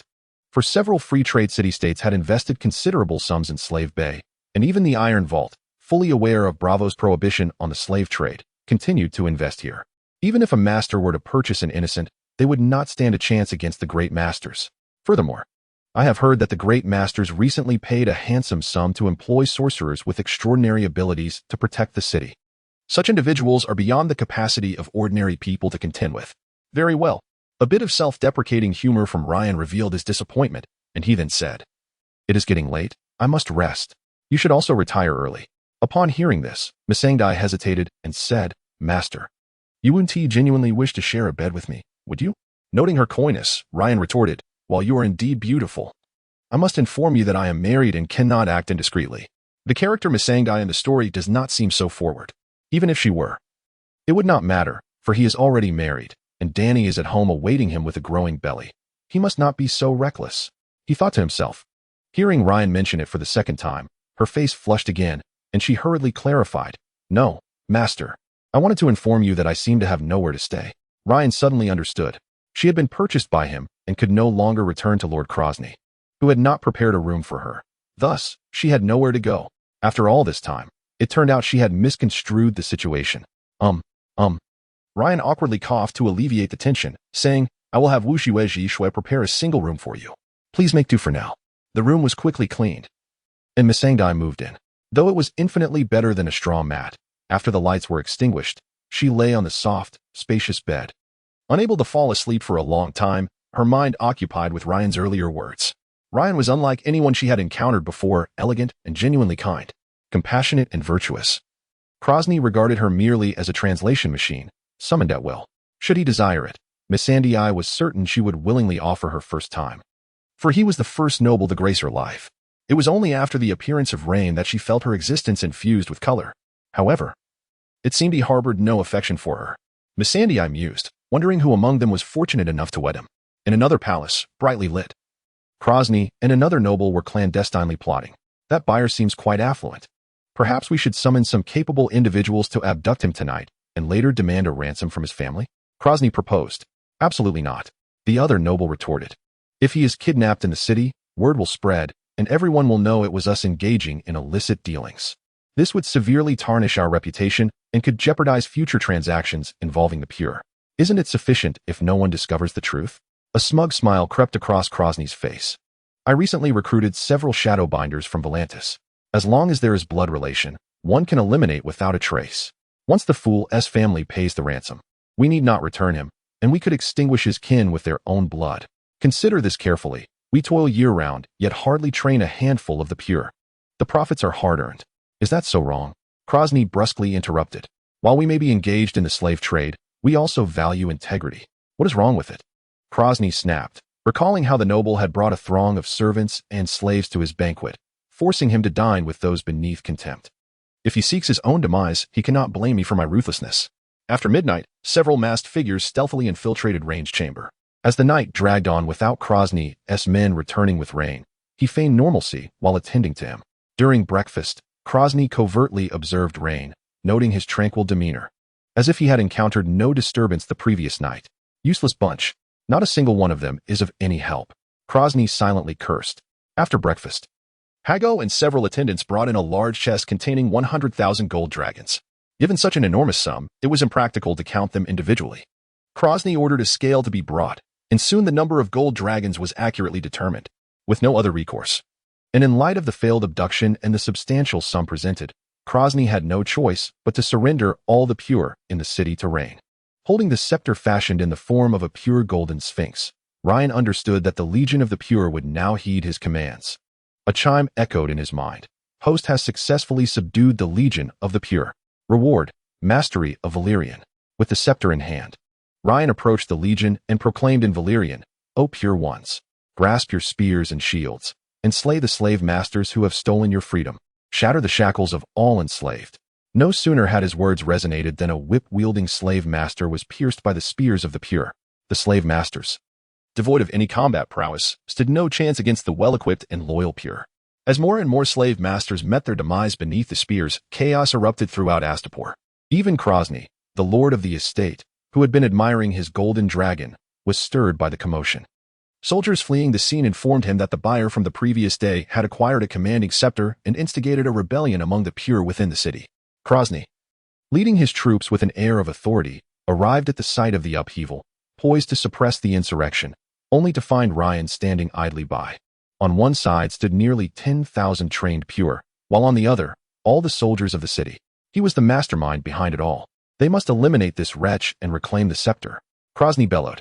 As his soldiers prepared to advance, Ryan's commanding shout froze them in their tracks. Ryan ordered the pure to retreat 100 meters, and witnessing this, Krosny refrained from urging his soldiers forward. He regarded Ryan with a mixture of intrigue and calculation. Should a confrontation ensue, the pure would be 100 meters behind Ryan, while his own soldiers would be at their rear. There was no way Ryan could safeguard the scepter. Once reclaimed, it would signify the restoration of control over the pure, thus quelling the rebellion. He was eager to observe what trick Ryan had up his sleeve. "I have heard from Missandei that before you became soldiers, you were merely slaves in this city." Ryan addressed the soldiers behind Krosny. "I now present you with two choices: either lay down your arms and reunite with your families, or fight for the slave masters who have deprived you of everything, prepared to meet death at any moment." As his voice fell, numerous individuals discarded their weapons and sought refuge within the nearby buildings, yet a significant portion remained steadfast behind Krosny. Among them, some perhaps believed that the rebellion was destined to fail, deeming it unnecessary to sacrifice their lives for such a cause, while others might have been so thoroughly tamed by their masters that they no longer comprehended the meaning of resistance. Chapter 41. Liberating the Citizens of the City. The hearts of Hago and his companions were stirred. This was not only their first encounter witnessing Ryan transform into a colossal dragon to slay 6 cows, but also their inaugural experience of a dragon unleashing such a widespread assault on the crowd. A legion of nearly 20,000 individuals stood powerless beneath the dragon's fiery breath, reduced to mere ashes in a spectacle of visual grandeur. They were rendered motionless, their expressions frozen in astonishment. Missandei, standing beside Hargo, was on the verge of gasping in shock, hastily covering her mouth with her hand.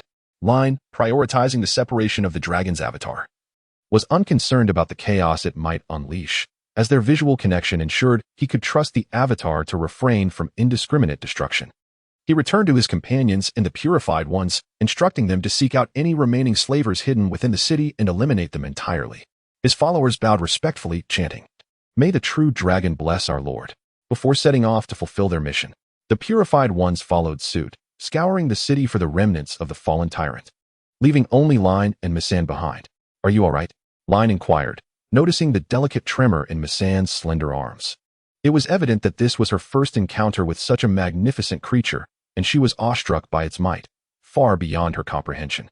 "My lord, are you truly a son of the true dragon? Have you genuinely come to rescue us?" Missandei whispered tentatively. "To be honest, I am uncertain if I am indeed a son of the true dragon. They have bestowed such titles upon me, so I shall accept it for now," Line replied earnestly. "Moreover, my annihilation of the tyrants does not stem from any noble or grand intentions. It is merely my disdain for their inhumane treatment of others that drives me." After several hours, all the slavers within the city were finally vanquished. Line gathered everyone in the town square. He addressed the citizens, offering them the opportunity to reclaim their belongings from the tyrant's estate if they remembered their homeland and wished to return. No one would impede their departure. For those who did not recall their origins and intended to remain, he suggested they take a sum of money to establish a modest trade to sustain their livelihoods. Line assured them that a contingent of soldiers would be stationed there to maintain order, but unlike before, those who chose to stay would live as free individuals rather than slaves. Upon hearing this, the townsfolk erupted in cries of Misa. "Why are they calling me mother? I am not a woman." Line questioned Missandei, who stood beside him. "My lord, the term Misa in High Valyrian holds no gender distinction. It is a title reserved for one who commands the utmost respect," Missandei explained. Once the commoners dispersed, only the purified ones remained. In truth, their plight had been far more tragic than that of the city's former slaves. From an early age, They were subjected to castration and endured inhumane training from dawn till dusk, honing their skills in various weapons. The brutality of their training claimed the lives of 3/4 of them, and even those who survived were ultimately sold by the tyrants to partake in wars, where death was almost inevitable. Upon reflection, Ryan truly felt a pang of conscience in demanding that they continue to fight for him. However, after being rendered incapable of procreation, they had no means to establish their own lives. Trained by the great lords, they understood nothing but obedience and slaughter, having become mere instruments of death. Even if granted freedom, they would likely remain oblivious to the essence of life.